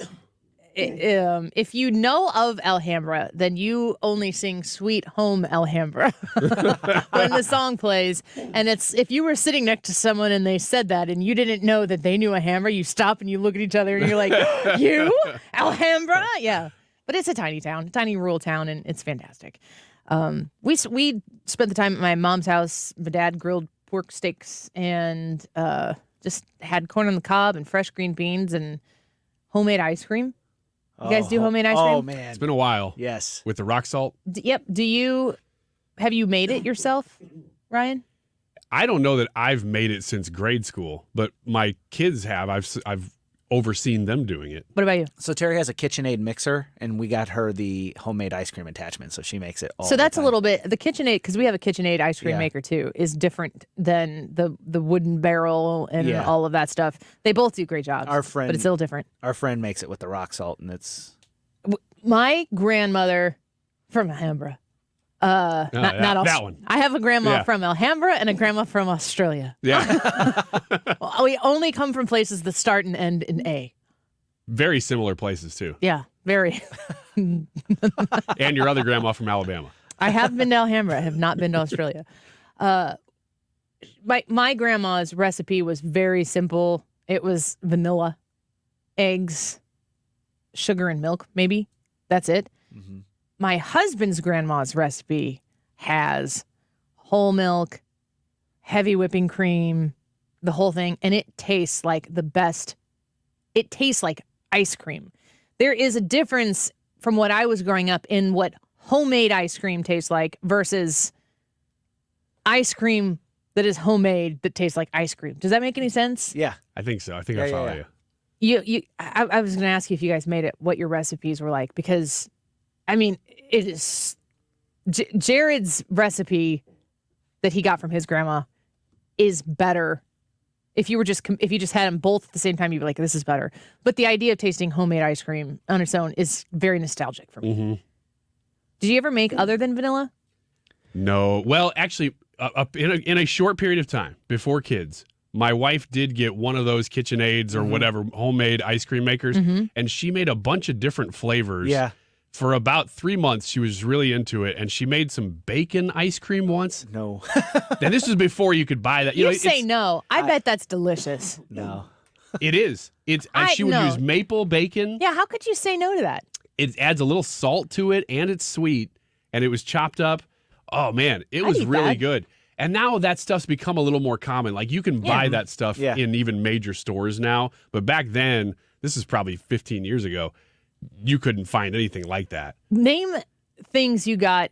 Did you get any appliances for your wedding that were the stupidest use of cabinet space in your kitchen? Because an ice cream maker is up there. It's when you're, we all got married in our 20s, early 20s, mid. Okay, I was younger. But that's still probably on the low side of the average marriage age today. And you're shopping or you're registering, I can only imagine Ryan Wiggins with the registry gun at Bed Bath & Beyond. You can imagine it because I was the guy walking around behind my wife looking. I can't say this on the radio, but I'll try to pantomime it like this. Sad puppy? Why, you weren't allowed to participate? No, I was just bored. I didn't care about any of that stuff. She wanted all this stuff, and I'm like, okay, I know I got to do this with you, but I do not want to be here right now. I feel like you're lying, and that's the exact opposite of how it went. No, I'm not lying. I hate shopping in general. I like grocery shopping. Wedding registries are limitless. I didn't need any of that stuff. I had no plans to do any cooking or cleaning. Nothing. Well, maybe that's why you felt that way, because you weren't going to contribute in the marriage. Exactly. You're seeing my point. We had to work toward it. Now you're there. Katie was all excited because of all these things that were going to make life easier, unlike her husband, who was bored in his existence. My life was already easy. I didn't need to add cleaning and cooking to it. You're adding a wife. That always makes it easier. Yeah, I was adding somebody to help me do those things. My favorite thing was to always steal the little registry gun and just put the most random or outlandish thing on the registry. So we were at Sears and it would be like, but then what if somebody gets that for you? Then you get something amazing. Oh man. Like I put the biggest TV they had at Sears on there. Did you get it? No. No, that's not I was very methodical about it. I didn't want people to, we needed plates. You needed just basic household items. We had at the point that my husband and I got married, we had both my paternal grandparents had passed away. So there were things that we were able to accumulate from there. And my husband's maternal grandmother had passed away just months before we got married. And there were some things that if we needed, we could have acquired from there. But I mean, we had nothing new. My husband and I never had new things. I mean, we didn't actually start buying new things for ourselves probably until we had been married for about 8 years, maybe even further in. Like I remember when we bought ourselves our first bedroom set. The old set that we had was one from a grandparent that was up on bricks in our room, and I stubbed my toes on those the whole time. It was awful. But when you go through the wedding registry, and this might be entirely different right now. I mean, Amazon, I don't think Amazon existed. If it did, it wasn't Amazon. what it is now. No. I mean, there was Bed Bath & Beyond and Target. Yeah. And then fancier people registered at fancier places like Macy's. Crate and Barrel. Yeah. Sears. Yeah. I'm like, Crate and Barrel? I'm not even going to look at that. I can't afford any of that. Where's your glass? Where's your Target registry? You need a butter dish. Yes. Yeah.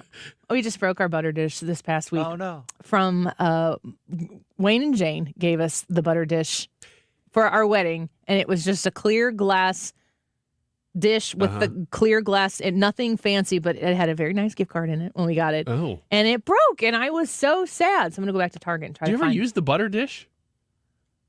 Every day. Really? I mean, yes, you have. Oh, man, we're just cutting that stuff right out of the package. I was going to say, do you take your butter out of the package, you put it in the butter dish and put it in the refrigerator, right?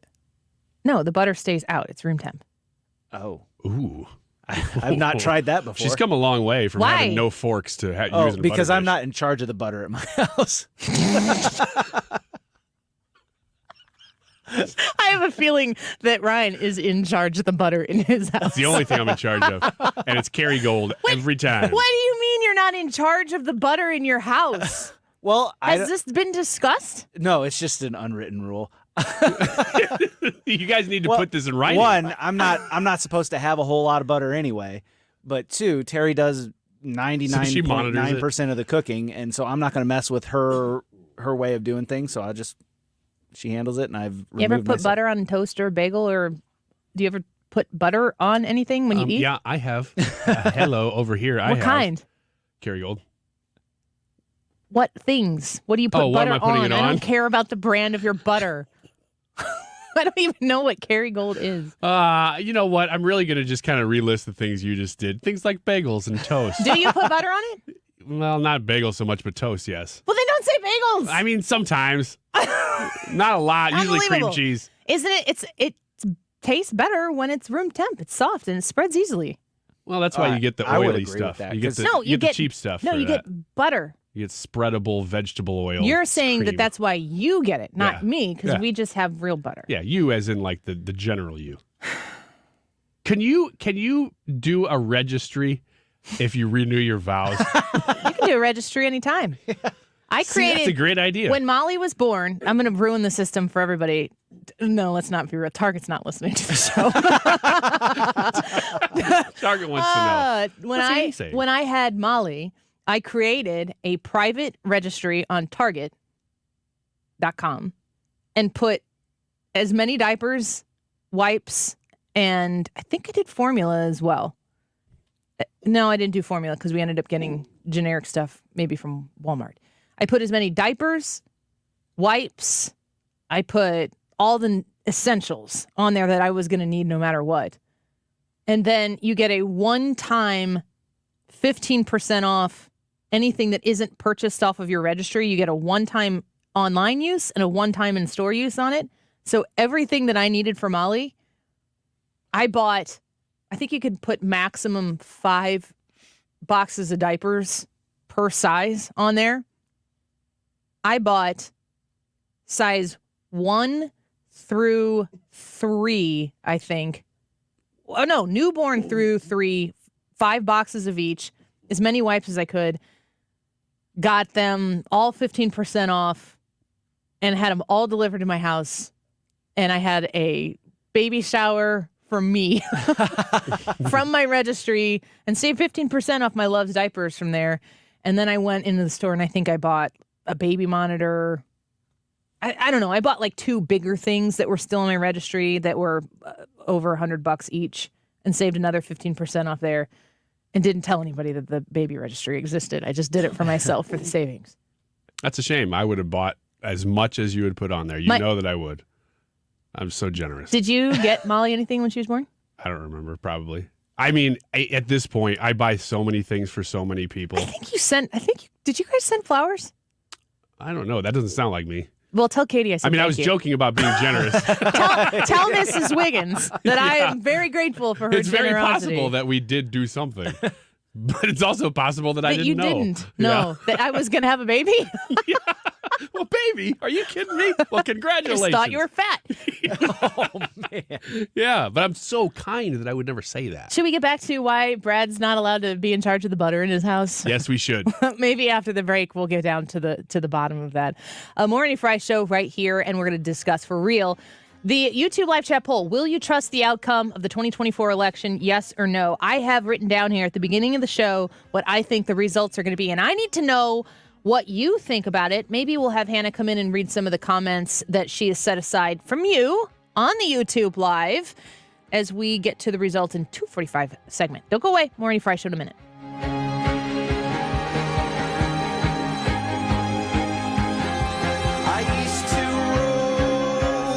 This is the Annie Frey Show.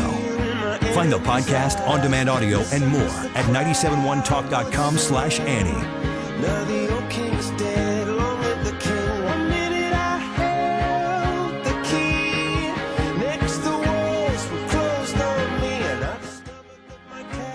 Retirement Advisory Group, online at retirementkey.com. I want you to know how Thomas Helbig and Bob Kershaw can help you with your retirement.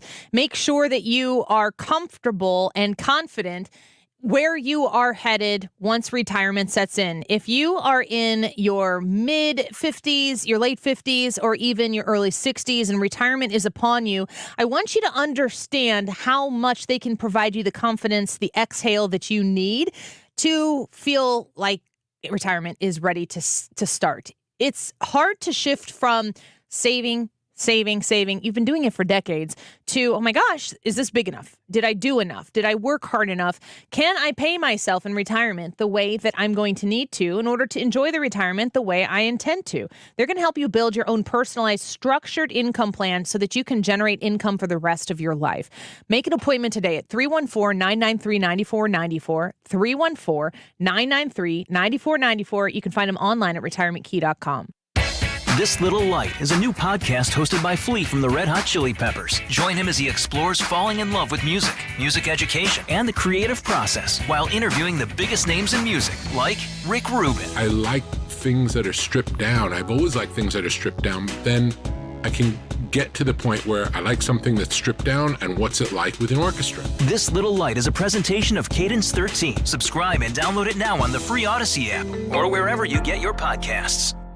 For a hole in your roof or a whole new roof, Frederick Roofing. Over 90,000 satisfied customers since 1929. Frederick Roofing, 314-645-2000. This is a special alert to all Americans who own a vehicle with less than 200,000 miles with an auto warranty about to expire or with no warranty coverage at all. Due to a decline in the economy, CarShield is announcing a low-cost month-to-month vehicle protection plan that is now available to the public to save any driver out-of-pocket expenses on future auto repairs. Call now to find out how you can pay almost nothing for covered auto repairs. Yes, you heard that correctly. Pay almost nothing for covered auto repairs. An open phone line has been established for all drivers to call for a free quick quote. Call 800-652-5241 now. Drivers who are covered will not have to pay for covered repairs again. This protection plan is at an all-time low. Additionally, drivers who activate this vehicle protection today will also receive free roadside assistance, free towing, and car rental options at no additional cost. Call us for your free quick quote today.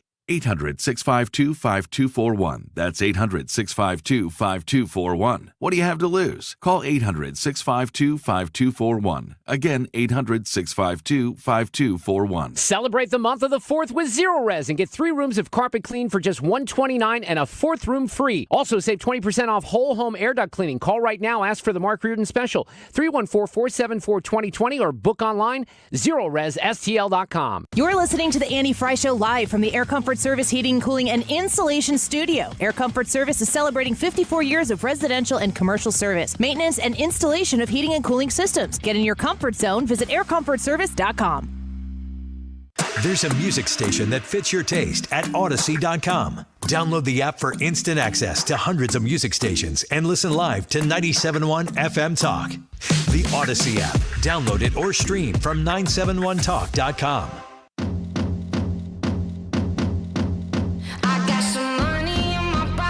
Some trouble on my tail. I can hear the dials and I can get some head. This is the Annie Frey Show.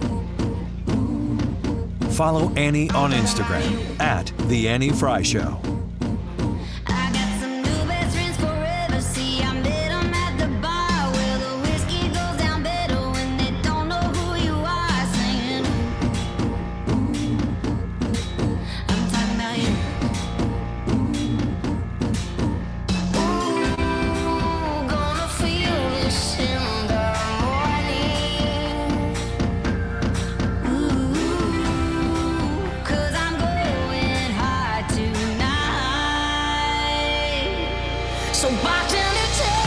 Man, I can't think of a better song. I'm drunk and I don't want to go home than to play Dr. Fauci on the show right now.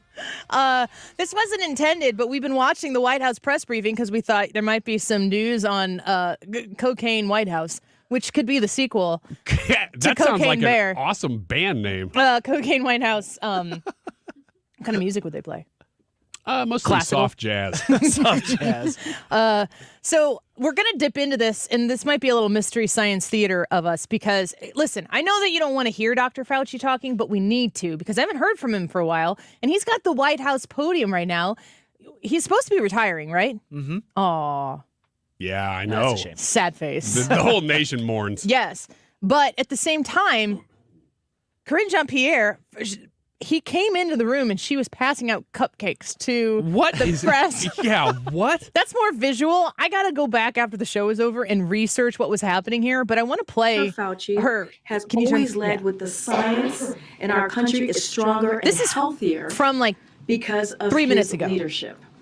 Today, his returned again to tell you a bit more about the science related to this updated COVID shots that you've heard us all talk about, and an important, clear message you've heard from him before, which is please get vaccinated. Get your vaccine. So without further ado, it is my pleasure to introduce and welcome Dr. Fauci for his last run at the podium. His last run at the podium, folks. This is monumental. Oh, he Thank ran you up very to much, it, too. Kareem, for that really very, very kind introduction. It's really a great pleasure Too kind. to be back here with you again, albeit, I believe, for the last time.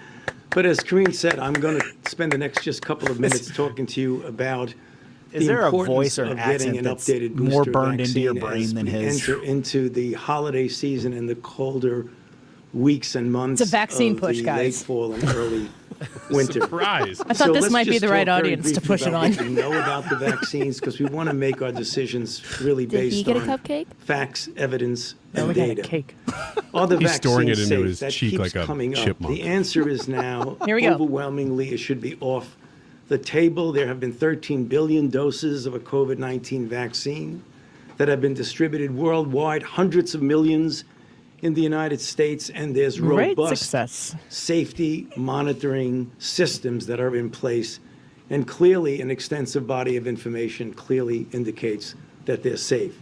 Next, are they effective? And I believe you are all aware of this. If you look at the striking data, overwhelmingly show the effectiveness of vaccines, particularly in preventing severe illness and deaths. And recent data that has come out indicate that if, in fact, you are vaccinated and boosted compared to an unvaccinated person, there's a 14 times lower risk of dying in the most recent BA.4/5 era compared to unvaccinated. You sure this is a news and at speech? least a 3 times lower risk of testing positive. It's a continuation of the compared to the cocaine White House unvaccinated press individual. conference.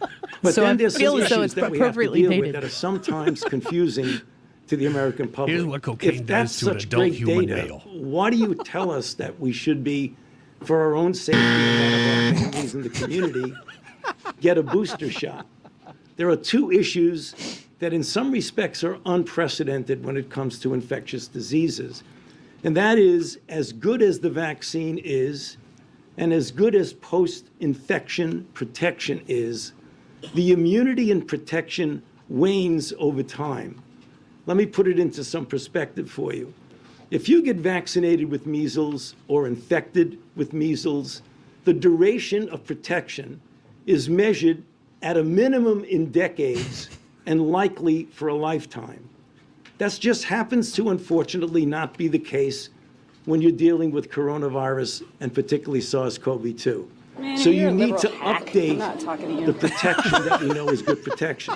I thought that was Next, real. I did we have too. the complicated Like, is that issue at the that White we can't do anything about. That was the Is Fox that News you have reporter. the emergence every several It's Jennifer months Heinrich. now, historically. Is anybody of hearing this variants. and going, Remember? oh, man, Delta, I didn't Omicron, know this. BA.4/5, I need to go to Walgreens. BQ1.1, the things that we're all hearing about and Sounds reading like about he's reading and off the seeing. numbers of pi when he's You don't describing the have latest that. variant. With another example, just getting back to measles, which we're all familiar with. There are no variants of measles. I got infected with measles when I was a youngster because I'm old enough to not be getting the vaccine. And that measles is the same measles that's circulating now in the developing world. It doesn't change. And that's the two major reasons for getting a booster. The booster's bivalent. People get confused with that word. What does bivalent means? There's two components. One is the ancestral original vaccine that we all got. What? And What the is other that? is the updated BA.4/5. So then people ask appropriate What does the questions. BA I think stand he's for? Do they confused. really work? What are the parameters to see if they work? There are two parameters. One is what the vaccine does in boosting an immune response. We refer to that in the medical circles as immune correlates. And then there's the real world vaccine efficacy. If you look at the recent data that has now been coming out from the companies as well as academic investigators, it is clear now, despite initial bit of confusion, that the BA.4/5 bivalent booster, what we refer to as the updated vaccine, clearly induces a better response against BA.4/5 and the sublineages of BA.4/5. Is this really what the people need to hear? This is what people were talking about at my 4th of July celebration. It looks That's why quite we're good. playing it. BA.4/5. Clinical efficacy data from the CDC will be released. Bye, which is clinical efficacy data. What are you talking about? Okay, that's world enough. I data. can't handle anymore. There's cocaine in Mark the White Reed. House. We're talking about this? Yeah, Mark Green will pick this back up in the 4 o'clock hour. Yeah. Still live. Bivalent 8 and 9. Yeah. And on and on and on. What a villain. No kidding. Him and Gretchen Whitmer. I had to think of who that was. I mean, when you go back and think about what America has been through in the last, 3 years? 3 years and a few months? This guy has not been right on a lot of issues. And he has not put himself out there as somebody.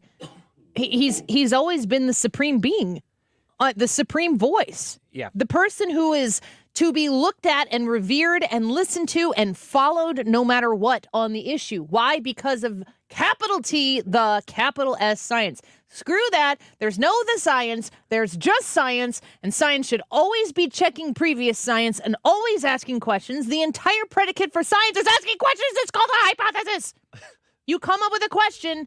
You create a hypothesis. You can't create a hypothesis if you haven't asked a question first. And if you are a scientist who refuses questions, how can you call yourself a scientist? Yeah, the hypothesis, theory, law. They started from law and then went backwards. They're way back. Well, and I don't know. that's the whole thing about it too. Once you've made your hypothesis, then the next step is to test that hypothesis. And then if it's wrong, you go back and you reform your hypothesis and you test that. You're not allowed to question Dr. Fauci.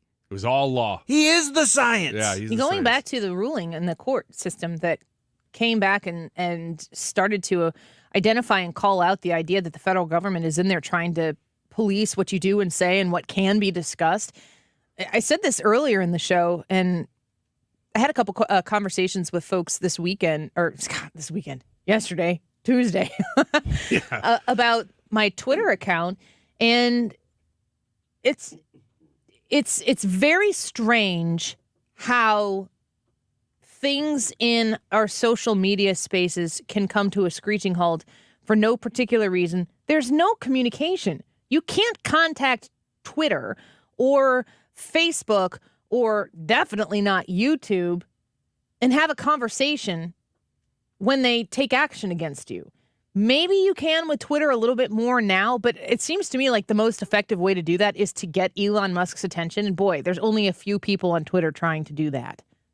I'm not going to tweet at Elon Musk and be like, wow, my engagement seems to come to a screeching halt. And I noticed that people who I talk to are not seeing my tweets the way they used to. Could you do something about that? He's not going to be like, oh, we got to get right on this Annie Frey case in St. Louis. That's not happening. So I got to try to beat the system, and I'm willing to fight and try to make it happen. Like I said earlier in the show, we went probably 18 months, maybe even 2 years on the Annie Frey Show Facebook page, not adding anybody. And I didn't do anything different at first, but when Facebook and Meta and all of these different places, YouTube, certainly, boy, we had gone some rounds with YouTube. When you do or say something, if there's a keyword that's involved in some conversation that you have, they just put you in the basement, in a box that maybe someday somebody will open and go, oh, this toy was fun. Let's get it out and play with it. And then maybe we'll have a second chance at it. Yeah, I remember in December of 2020, I said something regarding the 2020 election. I don't remember what it was now, but I hit a keyword. I hit something. And my followers it was like I hit 1,150 and it just stopped No, for but 2 that years. wasn't you. That was everybody. Post election, it was around December 15th. I think it was right after the Electoral College situation was finalized, which was leading right into Christmas. Everybody on Twitter who had ever espoused anything conservative had a dramatic drop in followers because they went in and they bounced a ton of people. So it's not like people went in and unfollowed you. Twitter canned a bunch of people, and they all happened to be similar minded. And then that's come. There have been a couple of times where people have seen wild surges in followers or whatever. I mean, I think I've been at 18,100 followers for 6 to 8 weeks, which has never. I'm not a huge account. I'm not. It's not some impressive endeavor, and I've never used my Twitter as somebody who, like, I want to be this huge deal on Twitter. I have a radio show, and I'm really proud of this, and this is my thing. And I use these other elements to try to promote the show and bring people into this conversation. But you can't tell me that I would be adding 10 people, 20 people a day. Some days a bunch more, some days a bunch less. And then all of a sudden for 6 to 8 weeks, nothing. There is something that exists in our system right now that is not making it an equal playing field. And the truth is that there are people who get to pull those strings. And if there are people in positions who get to pull those strings and amplify one message and squash another, that is not a platform. That is communication with purpose. And that's a problem. I'm really excited to see the furtherance of this ruling that came out yesterday. You got a couple comments before we go to a break that you want to highlight on this YouTube poll? People can go to the Annie Frey YouTube poll and vote and comment in the break, and we'll get to more on the other side. Today's YouTube live chat poll is asking, will you trust the outcome of the 2024 election? Yes or no? Jacob from YouTube said, I didn't trust the election before 2020. Jaded said 100% no. I do not trust the election results. I know we were supposed to move on from 2020 and not talk about it, but they cheated. The nation has not healed from it. We had a lot of people asking if Trump does win, if we will trust elections. So people were kind of pushing back and saying, you only trust it if your candidate wins. Yeah. That was like a ton of comments we got through there. So, yeah. All right. Well, go and vote right now. I have it written down what I think the results are going to be. And it's a pretty strong stance that I took over here. So I need to know what you think. Get on the Annie Frey YouTube channel. And in today's live broadcast on YouTube, you can vote. Will you trust the outcome of the 2024 election? Yes or no? Leave a comment if you want to try to get Hannah's attention to read it on the air in the next segment. We will wrap up, go through the room here and tell you what we think and give you your results when we come back. Dr. Fauci, drunk and doesn't want to go home? I don't know, but the press corps is now full on Fauci retirement cupcakes. Yeah, they're about to go into a sugar coma. I need a cupcake booster. Yeah. All right, back in a minute. Don't go away.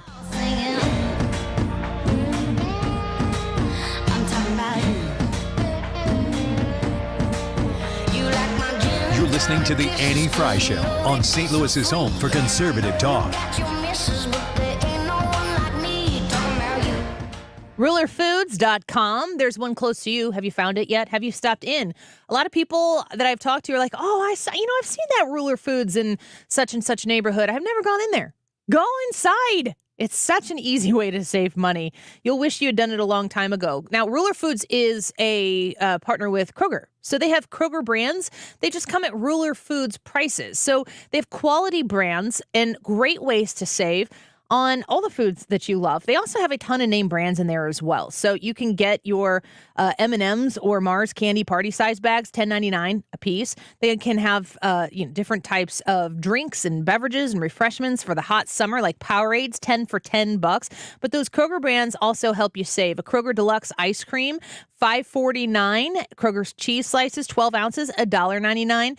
They also have Home Chef pizzas, 24, 25 ounces, $5.99. If you're looking to save on your grocery bill, the number one way to do it for our family is to shop at Ruler Foods, and I encourage you to check it out today. Go to rulerfoods.com. Hi, this is Brian with Velocity Home Buyers, and I buy houses cash. If you own a house and want to sell it fast at a fair price, call me at 314-782-3333. I can pay cash and close in as little as 7 days. I buy houses in any condition and any price range in the St. Louis area. I'm a private real estate investor who buys several houses a month, and I want to buy more. I buy inherited houses, divorce houses, behind in payment houses. I even buy my tenant won't pay me the rent houses. Do you own a house that needs updating, but you don't have the time or money for it? Great, because I love buying outdated houses. I buy vacant houses, job relocation houses, and foreclosure houses. If you own a house and want to sell it fast, call me at 314-782-3333. That's 314-782-3333. Join us at Odyssey as we all do our one thing, together millions of things for our planet. This summer, try some eco-friendly water sports like paddleboarding, swimming, or diving. When we each share our one thing, it becomes a million things for our planet. What's your one thing? St. Louis physician Dr. Abicki created Neovitin 15 years ago to help support his own nutrition when he needed it most. Since then, Neovitin has helped thousands of people support their daily nutrition with sensible doses of vitamins, minerals, antioxidants, and Dr. Abicki's proprietary blend. If you're ready to join many St. Louisans in supporting their nutrition, give Neovitin a try. You can find Neovitin at your local Schnucks, Dierbergs, and online at neovitin.com. This is Hannah, and I'm about to deliver the final results of the Annie Frey Show YouTube live chat poll, which is asking, will you trust the outcome of the 2024 election, yes or no? Let us know what you think about that on the Annie Frey Show YouTube page. The time is 2:44. This update is sponsored by Jerry Kelly Heating and Air Conditioning. It's time for a $98 AC tune-up.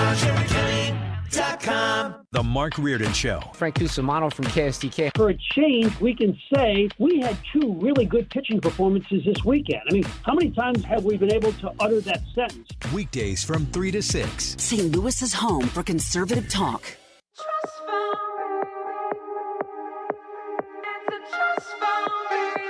The Annie Frey Show is streaming online. Watch us live on YouTube and subscribe.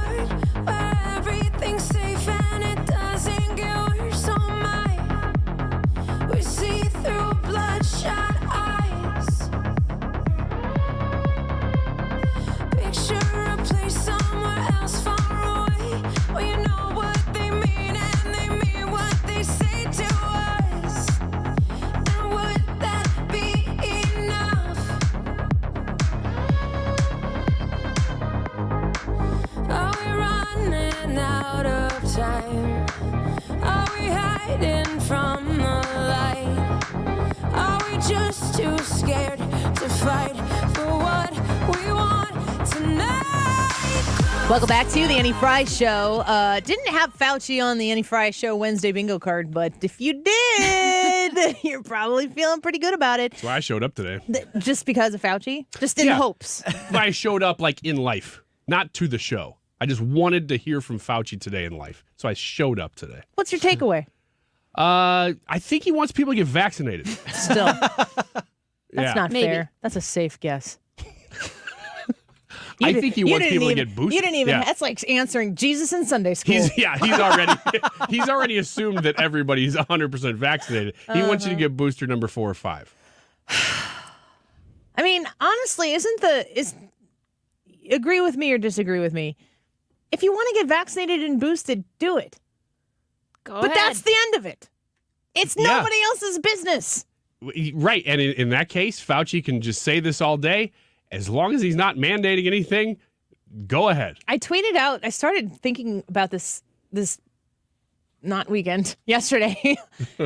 And I was thinking about all these COVID questions that people have that you're not allowed to ask and haven't been because of exactly what we were discussing before, which is the inability to say the word vax or vaccine on a social media because you would get banned or shadow banned or whatever. And I have a lot of questions regarding COVID. And I'm not asking them because I'm setting up a point. They're real just questions. You have questions because you have questions about getting a vaccine. Yes, and there are things that you weren't allowed to talk about or discuss prior to. You just couldn't talk about it. You weren't allowed to. I'm trying to find where I started this because, one of them is people talk about having side effects from the vaccine. I would be curious to know a documented list of side effects and the percentage of people who have experienced them. Because I really don't know what I would be interested in knowing. A, B, C, D, E, F, G are all side effects, but they actually only affect 1.5% of the people. And if you compare it to the polio vaccine, these are side effects that people have experienced due to the polio vaccine, but it actually occurs in this percentage, and comparatively, maybe the COVID vaccine. I don't know.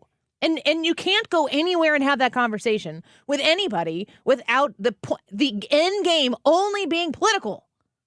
Anywhere. Yes. Ever. It creates skepticism in people who you could even have on your side. I actually feel like if I had the conversation, that there is a potentially majority possibility that I would be more positive on the whole of the outlook of the vaccine if I could have some of these basic questions answered. Yeah, just open the door and say, look, we're not infallible. Ask questions. It's amazing how much that thesis applies to vaccines, everything in COVID, and also the poll question that we're asking today. So many people became skeptical because you couldn't ask the questions. You got banned for asking the questions. Do the questions, COVID vaccine, do the vaccine effects wear off with any amount of time? That was one. Is there anything that anyone who aggressively pushed the necessity of the COVID vaccine regrets claiming? That's another one. Like the people who were super hyper into saying, get vax, get vax, get vax. Is there anything that those people are like, I wish I wouldn't have been told this because then I wouldn't have said that? Another one is, are we still getting COVID now, but without the initial dramatic symptoms like high fevers, loss of taste and smell, and excessive cough? Because the reason why a lot of this has been on my mind is when we got back from Texas, I started that morning with a tickle in my nose. It was like a sneeze that I couldn't sneeze. And I just kind of was feeling a little kind of way. I went home and took a COVID test because I didn't want to come back. It would make sense. We were in like the Catholic Charities place. We were sitting and playing with these kids who were immigrants. And, the whole Title 42 thing was a implementation to try to curb people who'd be coming here and potentially have COVID from bringing it across the border. And we were sitting there. Nobody's wearing masks. We were just hanging out with these kids. It's very likely that I could, or any of us could have contracted COVID being in a new place with different people, sitting in a charter bus with people from all over the country. It's possible. If COVID is as contagious as they've been telling us, in my mind, it's almost likely. Because I was feeling this way. So I took a test. It was negative. I took another test. It was negative. And I felt totally fine the next day. It's like I needed to sleep in my own bed. Do the tests that I used work for whatever variant is out there right now? I don't know. But who am I supposed to ask that question without A, getting bounced from social media, or B, somebody assuming that I do this because under the sweater that I'm wearing right now, I have my political jersey on, and that's the only thing that matters. Yeah, if you went out there online and asked that question, hey, do these tests even work for the new variants? Both sides react. Everybody's going to say, whatever it is, preconceived, oh, you're a conservative, here's how I'm going to respond to you. Yeah, and I don't want that. I just ask want a medical information. Question.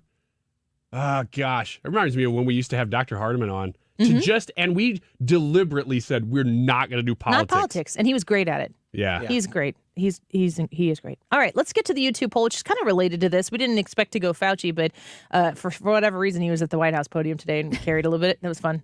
Go Fauci. That was fun. All right, today we are wanting to know, will you trust the outcome of the 2024 election, yes or no? I'll read a few comments and then get to the results.